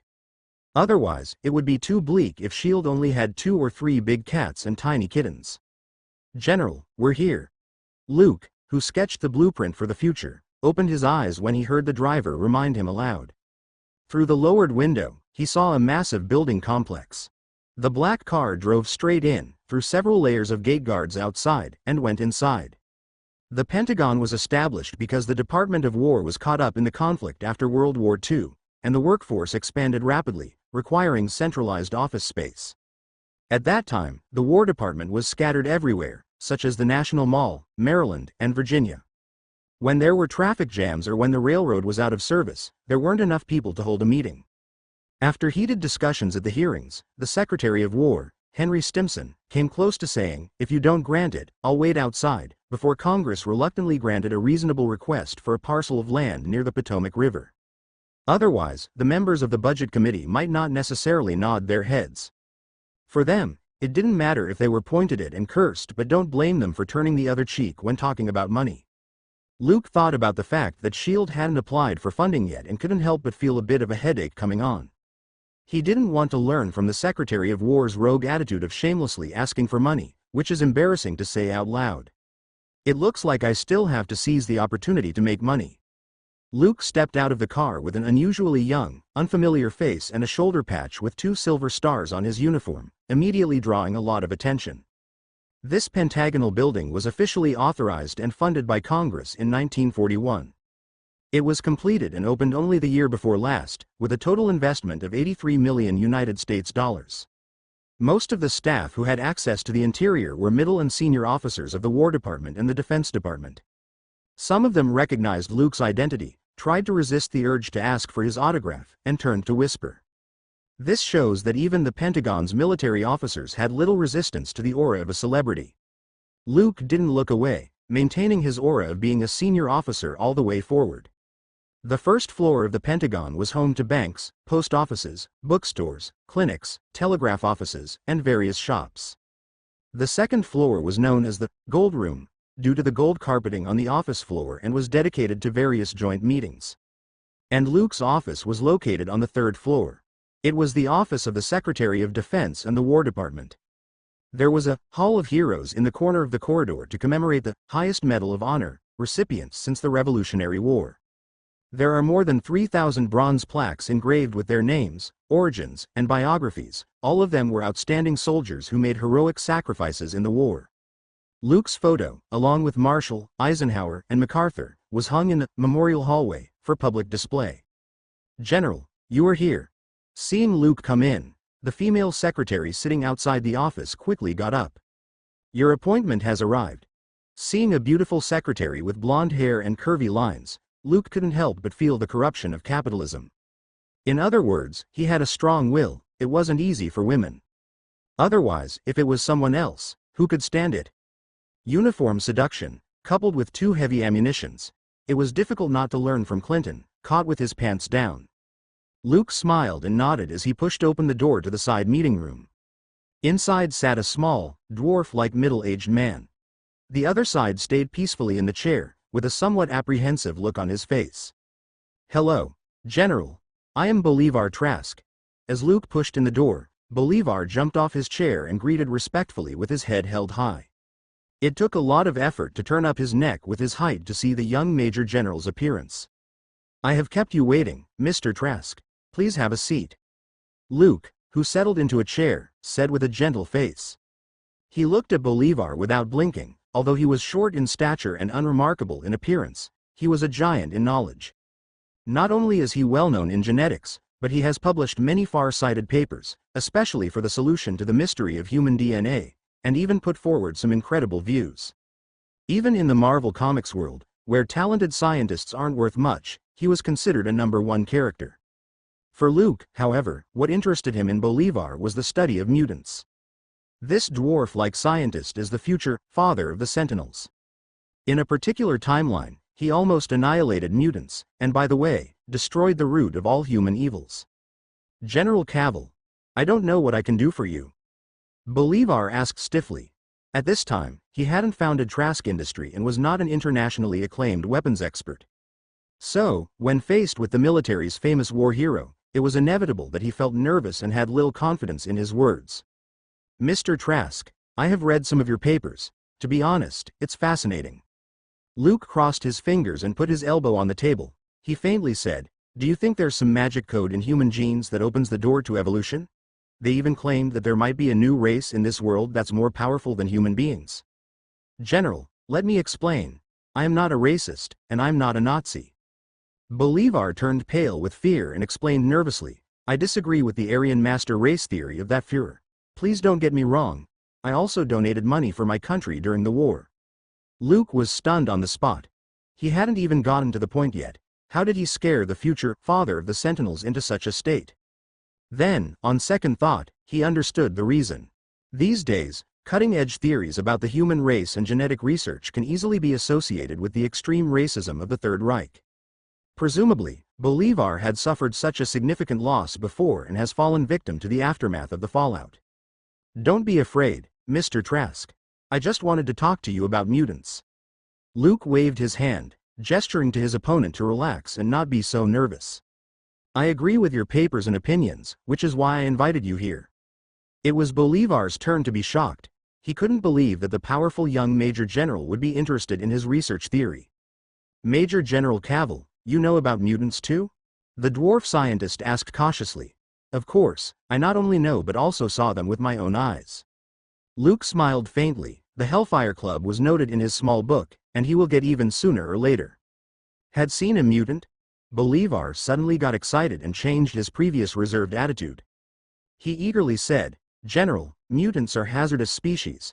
Is the greatest threat to human beings on this planet. Do you know Neanderthals? They are close relatives of European ancestors and once ruled the whole continent. But 24,000 years ago, these ancient humans disappeared and became extinct. Because Homo sapiens eliminated them, both lower animals and higher animals could only survive if they adapt to the environment. However, due to the limited resources in nature, multiple animals in the same ecological niche are subject to fierce competition. Human interference in similar species was stronger than other animals. Because we stand at the top of the food chain, we can use and transform nature. In the era of natural selection, fierce competition will inevitably occur among different races. Therefore, Neanderthals were destined to be replaced by Homo sapiens. In my opinion, mutants are the race that's likely to replace human beings. The dwarf scientist spoke quickly and anxiously, as if afraid that the young Major General wouldn't understand the seriousness of the problem. Luke picked his eyebrows. He didn't expect Bolivar to be a staunch human supremacist, and he was highly wary of mutants. William Stryker, who also hated mutants, was due to family misfortune. Then his teacher, Bolivar, saw a future in which mutants might replace humans and chose to develop the Sentinel robots. Of course, there must be selfishness involved. For example, describing mutants as ticking time bombs and then selling weapons against mutants. Just like arms dealers, keen on provoking regional conflicts and then making money from both sides. Don't get excited, Mr. Trask. Luke didn't show any apparent emotions. His views were quite different from those of the dwarf scientist, Bolivar. Mutants simply didn't have the conditions to compete with human beings as the creatures at the top of the food chain. First of all, compared with the vast population base in the world, their numbers were pitiful, and it was difficult to form an effective social system. Secondly, mutants are essentially the evolutionary direction of human beings in the future and don't constitute a necessary prerequisite for competition. There may be a high probability that the child might be a mutant in a family, and the parents are not. Does it mean that the mutant would hate their parents and even exterminate them as offspring? So objectively, mutants should belong to the evolutionary branch of human beings. The contradiction between the two sides was more discriminatory than an unending feud to exterminate the race. Magneto always wanted to build a mutant empire, but he never thought that a harmonious world made up of fellow mutants would be less than fantastic. Because in the end, mutants couldn't even live a self-sufficient life. Cars in factories wouldn't be produced automatically, and food in supermarkets wouldn't appear out of thin air. And could the mutants, who are still in the minority, accomplish this? Magneto could destroy a building with a gesture, but he couldn't build a factory alone. With the powerful force that can lift continents and reverse the poles, it still wouldn't be able to fill stomachs. From this point of view, the genocide war is nothing but nonsense. Besides, what's the difference between a totalitarian society where a few elites enslave many lower classes and the Third Reich? As a persecuted Jew, in turn, he became the most hated person. You have to say, that's a huge irony. Comrade Magneto's ideological level is too backward. Clearly, he never read the Marxist theory. Luke's mind flashed with many thoughts. He looked at Bolivar and smiled. Since you are so interested in mutants, I'll take you to meet them. The scientist froze as if his brain was on hold, and his expression was somewhat dazed. General, you may not understand what I mean. Mutants are dangerous. They have all kinds of strange abilities. Luke seemed to turn a deaf ear, stood up, and eagerly invited Bolivar to go with him. Before, in Rome, Italy, he had dealt with the Hellfire Club and even briefly dealt with mutants. Perhaps, after some convincing and friendly exchanges, Luke thought they were easy to talk to, not as scary as Bolivar described. The two walked out of the Pentagon and got into a black car. Luke gave a specific location, and the driver started the engine and drove slowly to the enormous building complex behind the Pentagon. The Satan, Azazel, and the Poison Woman, both captives, were held in prison in Arlington County. Trask, have you ever heard of Sebastian Shaw? On the way there, Luke began to inquire about the Black King of the Hellfire Club in the car. Initially, he also expected the other party to join forces with Hydra and come forward to gift them his head. As a result, he didn't expect this mutant to be too cautious and didn't show up until the end. Shaw, I know him, a very radical biologist. Bolivar frowned and thought for a moment, then continued. Sebastian, who firmly believed in the theory of the perfect race in the Third Reich, once told me that the Aryans with blonde hair and blue eyes could rule the world. We met several times in England before, then he returned to Germany and wrote to me several times asking about the progress of the research on the mutant X gene. Luke thought about it. The villains among the mutants, with a slightly higher threat level, may be Mr. Sinister, who is far away in England. This bastard is Apocalypse's #1 horse, nearly obsessed with chasing Phoenix's powers. Then, it was Sebastian Shaw's turn.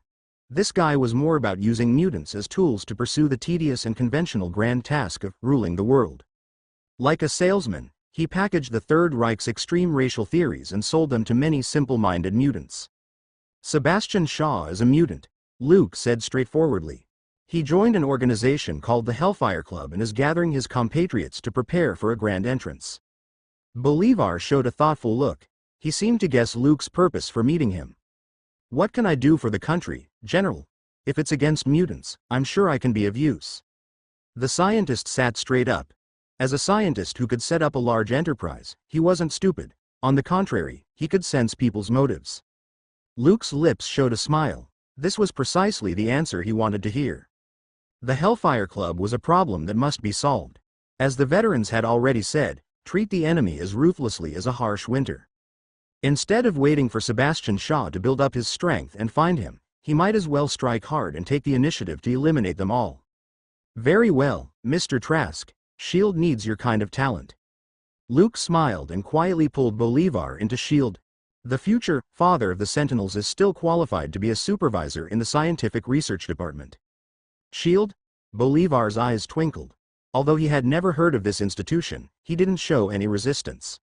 As people know, doing research was very expensive. He hadn't hooked up with Nixon and founded Trask Industry yet, but he was a famous scientist. He had no backers and no financial backers. He lived in a confined space like any other independent researcher and couldn't afford to rent a lab. At this time, Bolivar felt happy to have an official organization knock on his door. And as we all know, the military's always the wealthiest investor. And the most scientist-friendly sugar daddy. Luke sensed Bolivar's excitement, and his smile grew gentler. All this was in his expectation. Even a guy who thought highly of himself, like Howard, sometimes had to socialize with senior officers in the purchasing department to pull orders in his words.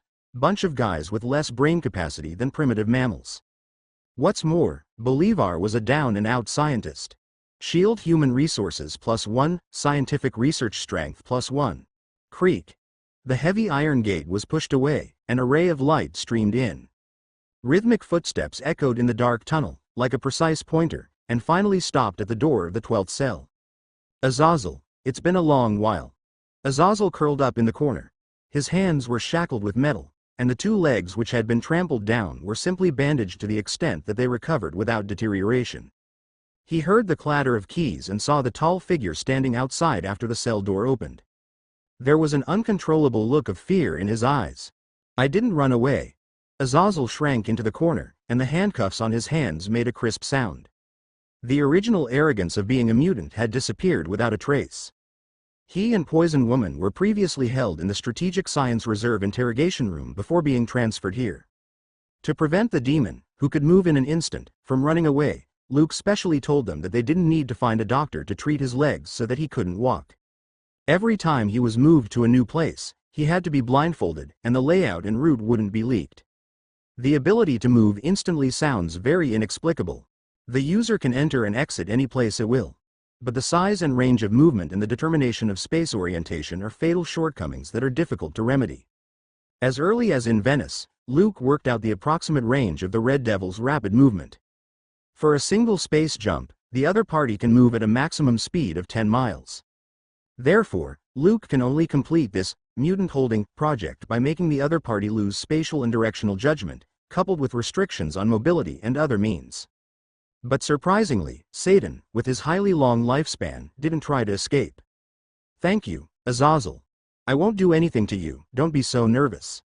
Luke smiled kindly. Azazel didn't believe it at all. He just felt even more afraid. With the bandages wrapped around his legs, he felt a faint pain. The young Major General stepped on his legs and killed Colossus with his fist. Every time he thought of that violent picture, Azazel shuddered. The seeds of fear took root and thrived in his heart, even exceeding the oppressive feeling brought by Sebastian Shaw. Trask, he's a mutant. He not only can move instantly but also has a far superior physical quality and lifespan. Luke leaned on his side. Bolivar, who resembled a dwarf, and peeked inside. Red skin and a slender tail, just like the devil. It's a mutant with dominant characteristics. Demons. I have seen an angel with wings in England. Bolivar said quietly. He couldn't help wondering what the Major General did to the mutant named Azazel, that had scared him to such an extent. There's a woman in another cell. She's also a mutant and can release poison gas. Luke closed the prison door. He hadn't finished the main quest of opening of the third camp. The gene fragments of Chameleon, Azazel, Colossus and Poison Woman have been obtained, but the last one is still missing. If he got the leech serum, it would be easier to deal with Sebastian Shaw. After visiting two mutant prisoners, Luke looked down at Bolivar and said, "In fact, mutants are not so terrible, are they?" The dwarf scientist didn't know how to answer. He felt that the young Major General might be a devil in human skin. Otherwise, how could he scare those two mutants into silence? If I joined that shield, can I study them? After getting out of prison, getting rid of the dark, damp and narrow space, and rotten and unpleasant smell, Bolivar raised the key questions. He can't wait to find the code hidden in the human genes from the mutants. That's why I'm recruiting Trask. Luke nodded, but he added, I don't want a weapon to kill mutants, let alone a human body modification plan. I take a fancy to the mutant itself. Their genes are a vast treasure trove and the key to evolution. So, I want you to draw a complete gene map, find the critical nodes of the evolutionary curve, and decipher the mysterious genetic code. Luke wasn't interested in persecuting mutants. They were an excellent card to control and to hold. There's no need to push himself to the enemy's camp, and he could just sit down and negotiate. Why use violence? Of course, the premise of all this was that he set the terms and conditions of the negotiations. Otherwise, it's better just to turn the table. I'm a pacifist. Luke thought. Understood, General. Bolivar gulped. He wanted to study a weapon to exterminate mutants. The blue planet beneath their feet, where life is nurtured, may not withstand the consumption of resources by two intelligent races. Sooner or later, this racial war of survival will happen. The scientist looked up at Luke, who was calm and vaguely felt that the Major General knew this. In other words, that's exactly what the other party expects to see. But what good will the war do for Major General Cavill? Bolivar pushed his glasses and thought so with some doubts. If it's for promotion, the 20-year-old young Major General was unlikely to be promoted again in a short time. At most, the military would give some honorable distinctions. Besides, at Luke's age, he only needs to work steadily and accumulate qualifications and background. His future achievements were limitless. There was no need to use mutants to achieve his goals. Trask, deal with the things at hand. Remember to report to S.H.I.E.L.D. in a few days. Luke didn't know what the other party was thinking. He told him, I'll ask my secretary to tell you the specific address. Right now, S.H.I.E.L.D.'s headquarters hadn't been determined. The Pentagon is where the Department of War and a National Defense Agency was. Allowing a group of agents to go in and out of the building wasn't good for publicity. Besides, as the first director, Luke didn't want to stay with all kinds of generals of land, sea, and air. He didn't have any private space. Okay. Bolivar got into the car and stopped trying to guess what Luke was thinking. The thoughts of influential people were often bizarre, and perhaps the Major General was a warmonger. After dropping Bolivar off at home, Luke told the driver to drive to the airport, as he had to return to New York today. If I flew by myself, it may take less than 20 minutes. Luke leaned back and smiled at himself. He had to make himself more like an average person to lower the vigilance and defensiveness from others. Compared with Clark Kent from the studio next door, his only advantage was that he is a human being. He didn't have to worry about being rejected. The phrase, "If you are not one of us, you're one of them," is sometimes quite accurate. Any creature would have a certain degree of hostility to outsiders who break into their territory. Even in the studio next door, Superman was called a beacon to guide the world. Batman was also wary of all kinds of things. Where do I find another mutant? Luke tapped his fingers on the seat, and a person popped into his head. He didn't have a deep impression of mutants.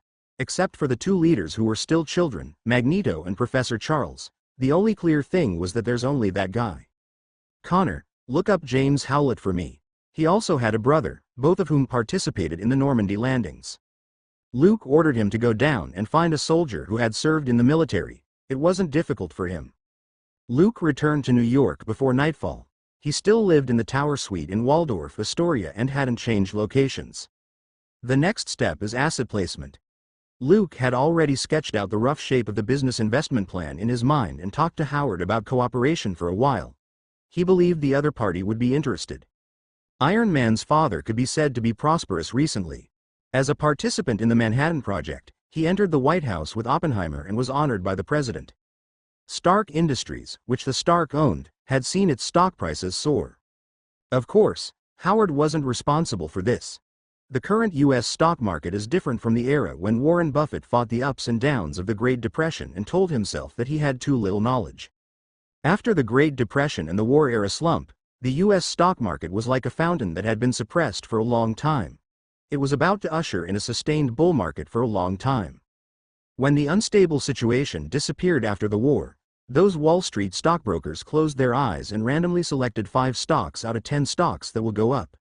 If he only wanted to make money, Luke could easily arrange to become the most successful businessman after the 20th century with a precise vision beyond the times. Then the script would become a rebirth in Wall Street instead of the Marvel Universe. Wealth and status were icing on the cake for him, not the primary purpose. After all, the 5 cosmic beings, and the higher beings in the living tribunal, didn't care about his social status and official rank. Just leave this to the hotel waiter. Luke returned to the hotel and quietly walked behind Malina. After looking at the beautiful girl with her apron tied and constantly busy, a smile couldn't help but appear at the corner of her mouth. "I like to do it myself." Malina, who did not know beforehand, was startled and turned around to see the familiar face and smiled softly. Like a wife waiting for her husband to return home, she carefully helped Luke take off his uniform jacket. These days, he was busy dealing with official business, waiting for the award, and preparing for S.H.I.E.L.D. They haven't seen each other for a while. "I just made mushroom soup," so I asked room service to bring over some more staple food. Malina was wearing a beige floral skirt and a pair of flat-heeled shoes under her feet. Her wavy black long hair was rolled up high, giving off a homey vibe. Casa said that you stayed in the hotel all day and never wanted to go out. That's not good. Luke put his arms around Malina's plump waist. This beautiful woman who came to New York from Sicily had a very different personality from Carter. The female agent was independent and self-reliant and always wanted to prove her ability. And Malina was the typical little woman who likes to stay at home. She only wanted to have a solid reliance and give herself enough security and never ask for anything else. Luke sometimes enjoyed the feeling of being depended on, so he often spent the night at Malina's. I read books, listen to the radio, and occasionally go for a walk in the garden below. Malina retorted, revealing a lovely romantic feeling from the corners of her eyes. Luke glanced at the magazines on his desk. Most of them were about cooking and flower arrangement. I'll ask Casa to introduce a reliable real estate agent someday. It's not good to stay in a hotel all the time. Luke put his plan to buy real estate on the agenda. He traveled back and forth between Washington, D.C. and New York, but he didn't ask too much for accommodation. Malina was different. A long-term stay in Waldorf would inevitably make her feel bored. Moreover, as a traveler, buying a house should be the top priority engraved in the depths of the soul. Mr. Alessandro is usually very busy, so there's no need to bother him with this small matter. Malina came over with some fragrant mushroom soup. He could see that she was an excellent cook. The rich cream, the sliced mushrooms, the scattered corn kernels, and the diced bacon were genuinely delicious. Trust me, he'll be happy to. Luke remembered the mafia leader, and the first thing he did after the meeting was to send himself a woman. This shows that the other party was a seasoned veteran when it came to pleasing the powerful. To win the favor of a military major general with a bit of effort was something many people would kill for. I'm going to have to put a mark on you later. Using the Superdemon card, Luke had recently mastered a new skill, the ability to imprint a specific person mentally. Like in the other studio, the shortcut to find Superman was to throw Lois Lane down the stairs. Even in Washington, D.C., if something happened to Malina, he will come as soon as possible. However, the above situation is unlikely to happen. If Hydra or the Hellfire Club dared to come to New York to cause a mess, they would be annihilated. Luke was happy to let them experience what an iron fist of justice was. Eat first. It's getting cold. Malina flicked her hair and looked forward to his evaluation. Before long, the room service pushed the dining car and delivered all kinds of main courses. There was foie gras, leg of lamb, as well as oyster and vegetable salad. Luke began to feast and enjoy the pleasurable dining experience. Stellar energy could support daily consumption, but it didn't fill his appetite. Mr. Alessandro said he wanted to see you. When Luke finished his dinner, Malina said so in passing as she cleared the table. The mafia leader who came to North America from Sicily and traveled across the ocean with all his family members was said to have established a firm foothold in New York.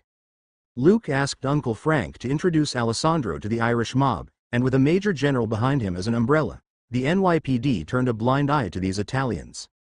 Alessandro was also brilliant. He had no plans to snatch the business from his compatriots and the Irish people. He didn't touch the lucrative business of smuggling and contraband. Instead, it took a different approach and started in the gray industry, such as casino games and money laundering. With great efforts, several underground casinos had been opened. Recently, the business was booming, and it had gradually gained a little fame in Lower Manhattan. What can I do for you? Luke was lying on the sofa, narrowing his eyes slightly. He didn't want to have too much contact with Alessandro's gang unless necessary. Since the end of the war, Luke's high status had led him to deal with a heavy workload every day. Carter was in charge of S.H.I.E.L.D., which was still in preparation. The mutant aspects could be given to Bolivar, he just had to wait for the results. The most important work still came from the White House and the Pentagon. Politicians on Capitol Hill competing with each other, military dignitaries who come to show goodwill and make friends, and some prominent entrepreneurs who wanted him to invest in themselves. Social parties and banquets take up most of the time. Sometimes the limelight was too strong, which wasn't necessarily a good thing. Luke sighed with emotion. Mr. Alessandro wants to follow the family name in Sicily and name the mafia the Corleone family, which of course requires your approval. Malina walked over and reached out to rub Luke's temples with moderate, gentle, and soothing pressure.